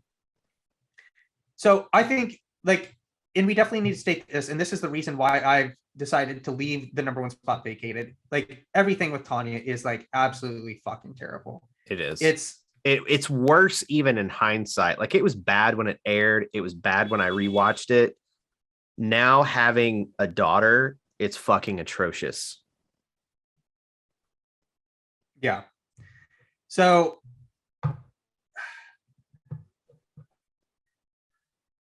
I mean, I don't really. We're doing it for the Chronicles right now, so I mean, everything that we would be able to say, like you could go back and listen to. Literally, if you're a Patreon, you can listen to our 3 recaps on these first 6 episodes, and we deep dive the hell out of this thing and we literally were raving like maniacs over episodes 1 and 2. So if you want the full unfiltered opinion in that, go listen to those shows because they're there. Everything between Wes and the Dominant Alliance, right? Between JEK, Evelyn deciding to throw the mission. Evelyn in the first couple of episodes is great while she's there. This moment where Wes goes home, Kenny's lovely face and his reaction to Wes going home, it's great. Siobhan, like the moment where Siobhan the booby trap. Beginning, we get Danny Jameson. What else can you say? He's one of the big captains. He's a leader of the team. Yeah, he's in the leaders. He and Brad are the co-leaders of the team. Everything with Joanna and West, right? I mean, there's that whole like where Joanna threatens to sell their house and not give West any of the money. Yep. I forgot kind of all of the dynamics with Veronica and her team towards episode 6, where we are right now, where there's the whole moment, right, where there's this split vote on the veterans team and they can't decide who to throw into the mission. And TJ brings the remaining members of the Veteran Alliance into the area to split the tie, essentially. He does not allow them to talk to the people that have currently voted. And he pretty much goes, Cyrus, you're voting right now. Can't talk to anyone. He throws out Cyrus looks like he'd been shot. Cyrus was like, I've been briefed. This was not supposed to be my decision. I'm trying to keep my head down to not go in here. What are you doing this to me for, TJ? Yeah. So, I mean, the Evelyn blindside where they vote in Evelyn to go against Kellyanne is freaking brilliant too. Like just the contention. I don't know if it's brilliant. I think it's good TV. We've talked about it. It's completely unnecessary. Yeah, it was setting a bomb off that could have just been ignored. I think it's a really dumb move because, like, if she decides to win, then like she all of a sudden you made the best be on your team. Another West basically you have to deal with. Yeah. It was we said this at the time. It's a Russell Hantz move. You know, it's unnecessarily cruel. I'm gonna burn the camp down just because I can. Yeah. It's sort of like in Kyle Wrong when remember when Scott like is just like dumping it and Kyle water Jason on the fire. Yeah, when just dumping water on the fire every time. It's surprising that stuff like that doesn't happen more on Survivor, to be honest. People just doing chicanery. If I ever went on Survivor, I know I would never win. So I would just find ways to be entertaining if I ever was on Survivor. Well, but yeah, that's the whole point. You need people to vote for you at the end. Like, if you're throwing water on their fire, what are you doing? You're getting asked back for another season and another paycheck.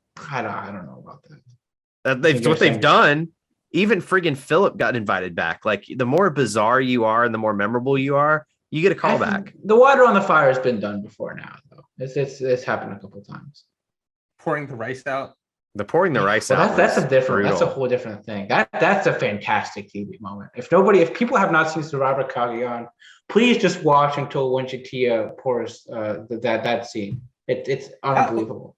That opening first 2 episodes is incredible, right? The Brains tribe on Koran. Cagayan is just a fantastic season of TV, right? When RHAP did the rankings of top seasons of all time, where was that? Was that number 1? Or what was number 1? No, Heroes Villains was number 1, as it should be. I think Cagayan's better.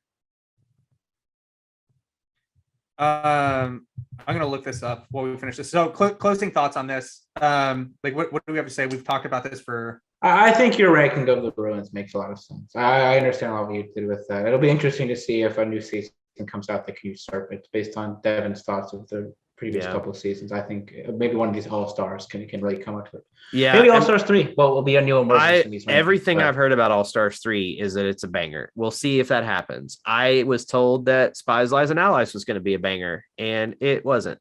So, you know, Well, you even did a -5 as that. CT gaslit me because he knew he was winning. CT lied to Trace like he lied to everyone else. He didn't lie to me. You know what CT did? He said, "Hey, man, this upcoming season is going to be great." And then he winked at me. And that was my cue where I was like, you fucking won. You fucking won again. It's unbelievable they let that happen. Dude, it's insane.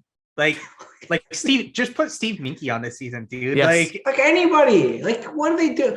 Like there's the one episode where Tori's like, should we vote in CT? Like, are we idiots for not doing that? They're like, oh, no, it'll be fine. Yeah, you are idiots for not voting in CT. It's one of the dumbest moves of all time. You had how many opportunities to vote him in, and you were like, nah.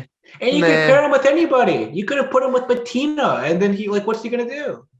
Rob, you put that as one of your. It's my number. It's my number one. My number one dumbest. I think it's a very defensible number one. It is a defensible number one. To me, the thing is with that is not only is it so clear what's going to happen if he makes it to the end, you also have so many opportunities to put it into motion in a way that would be successful. Yeah. Like, it's like, because the thing is with Big Easy on Gauntlet 3, it's like, okay, well, one of them has to actually go in and beat him. Yeah, one of us has to beat him, and Evan's definitely not going to be that man. If you're in the power position, you can take CT, put him with the worst partner, and then pick whatever your rookie pairs you want to pick to go in against them and beat them. It's indefensible. But once again, CT's playing chess. Everybody else in that season was playing tiddlywinks, checkers, and marbles. They weren't even close to where he was. It's ridiculous. Anyway, closing thoughts, though. It's so interesting watching the show, having done this podcast, because before this, the challenge was just this awesome thing that I would watch to fill time. And back when I had more free time, I used to watch it a lot because I had a lot more free time. And so I got really into the show. I've been watching this show since 1997, watching Road Rules, watching Real World. But now watching it from a standpoint of like critically recapping it and really trying to like, I view what we do on the Chronicles as the archive, the history of the challenge. They should have us be on the documentary, you know, they would never do that, but that would, I think they would do that. Those are the types of, you know, people like us that come in and look at the show and talk about how important it is in the reality TV landscape. It really is astounding. The top 15 that I have in my list, you could rank any of those seasons number one, and I can't fault you for it. Like, what show that runs for 38 seasons, a couple spinoffs where they have a total of 42, 43, if you count Spring Break Challenge, about to be 44 with season All Stars 3 that's about to air in May. Like, what show can you say that has run that long and the top 15 seasons, you could make an argument that they're the best season of the show? Like, it's just, there's nothing in the history of reality TV, or even in some cases, no scripted show except for soap operas go over 38 years or 38 seasons, not 38 years. Yeah. Definitely not been on for 38 years. I'm about to turn 38. So, but yeah, like it just, and it's also amazing how my viewpoint has changed on these seasons doing this show, you know, like some seasons that I overrated originally versus some of the ones that I criminally underrated, like Fresh Meat 2. So there you go. Let's talk. One of the seasons that I think should be mentioned, I think it's probably like right outside our top 6 for all of us. And correct me if I'm wrong, but it's Gauntlet 2, right? Mm-hmm. Yeah, number 8, right outside mine. Number 8, man. I have it at 7 to 9 tier with Rivals 1 and Free Agents, or I should say Rivals 1, Free Agents, and Dirty 30. All right. Next week, because both of the episodes from this week will be Patreon episodes, like we said at the top. They're public. Both episodes will be public episodes. Next week, again, both of the episodes will be Patreon episodes. One will probably be a best episodes of all time. The other episode remains to be seen. We'll probably put up a poll. Yeah, I think that's a good idea. So thank you for listening, everyone. Have a great week. Thank you for being fans of the show.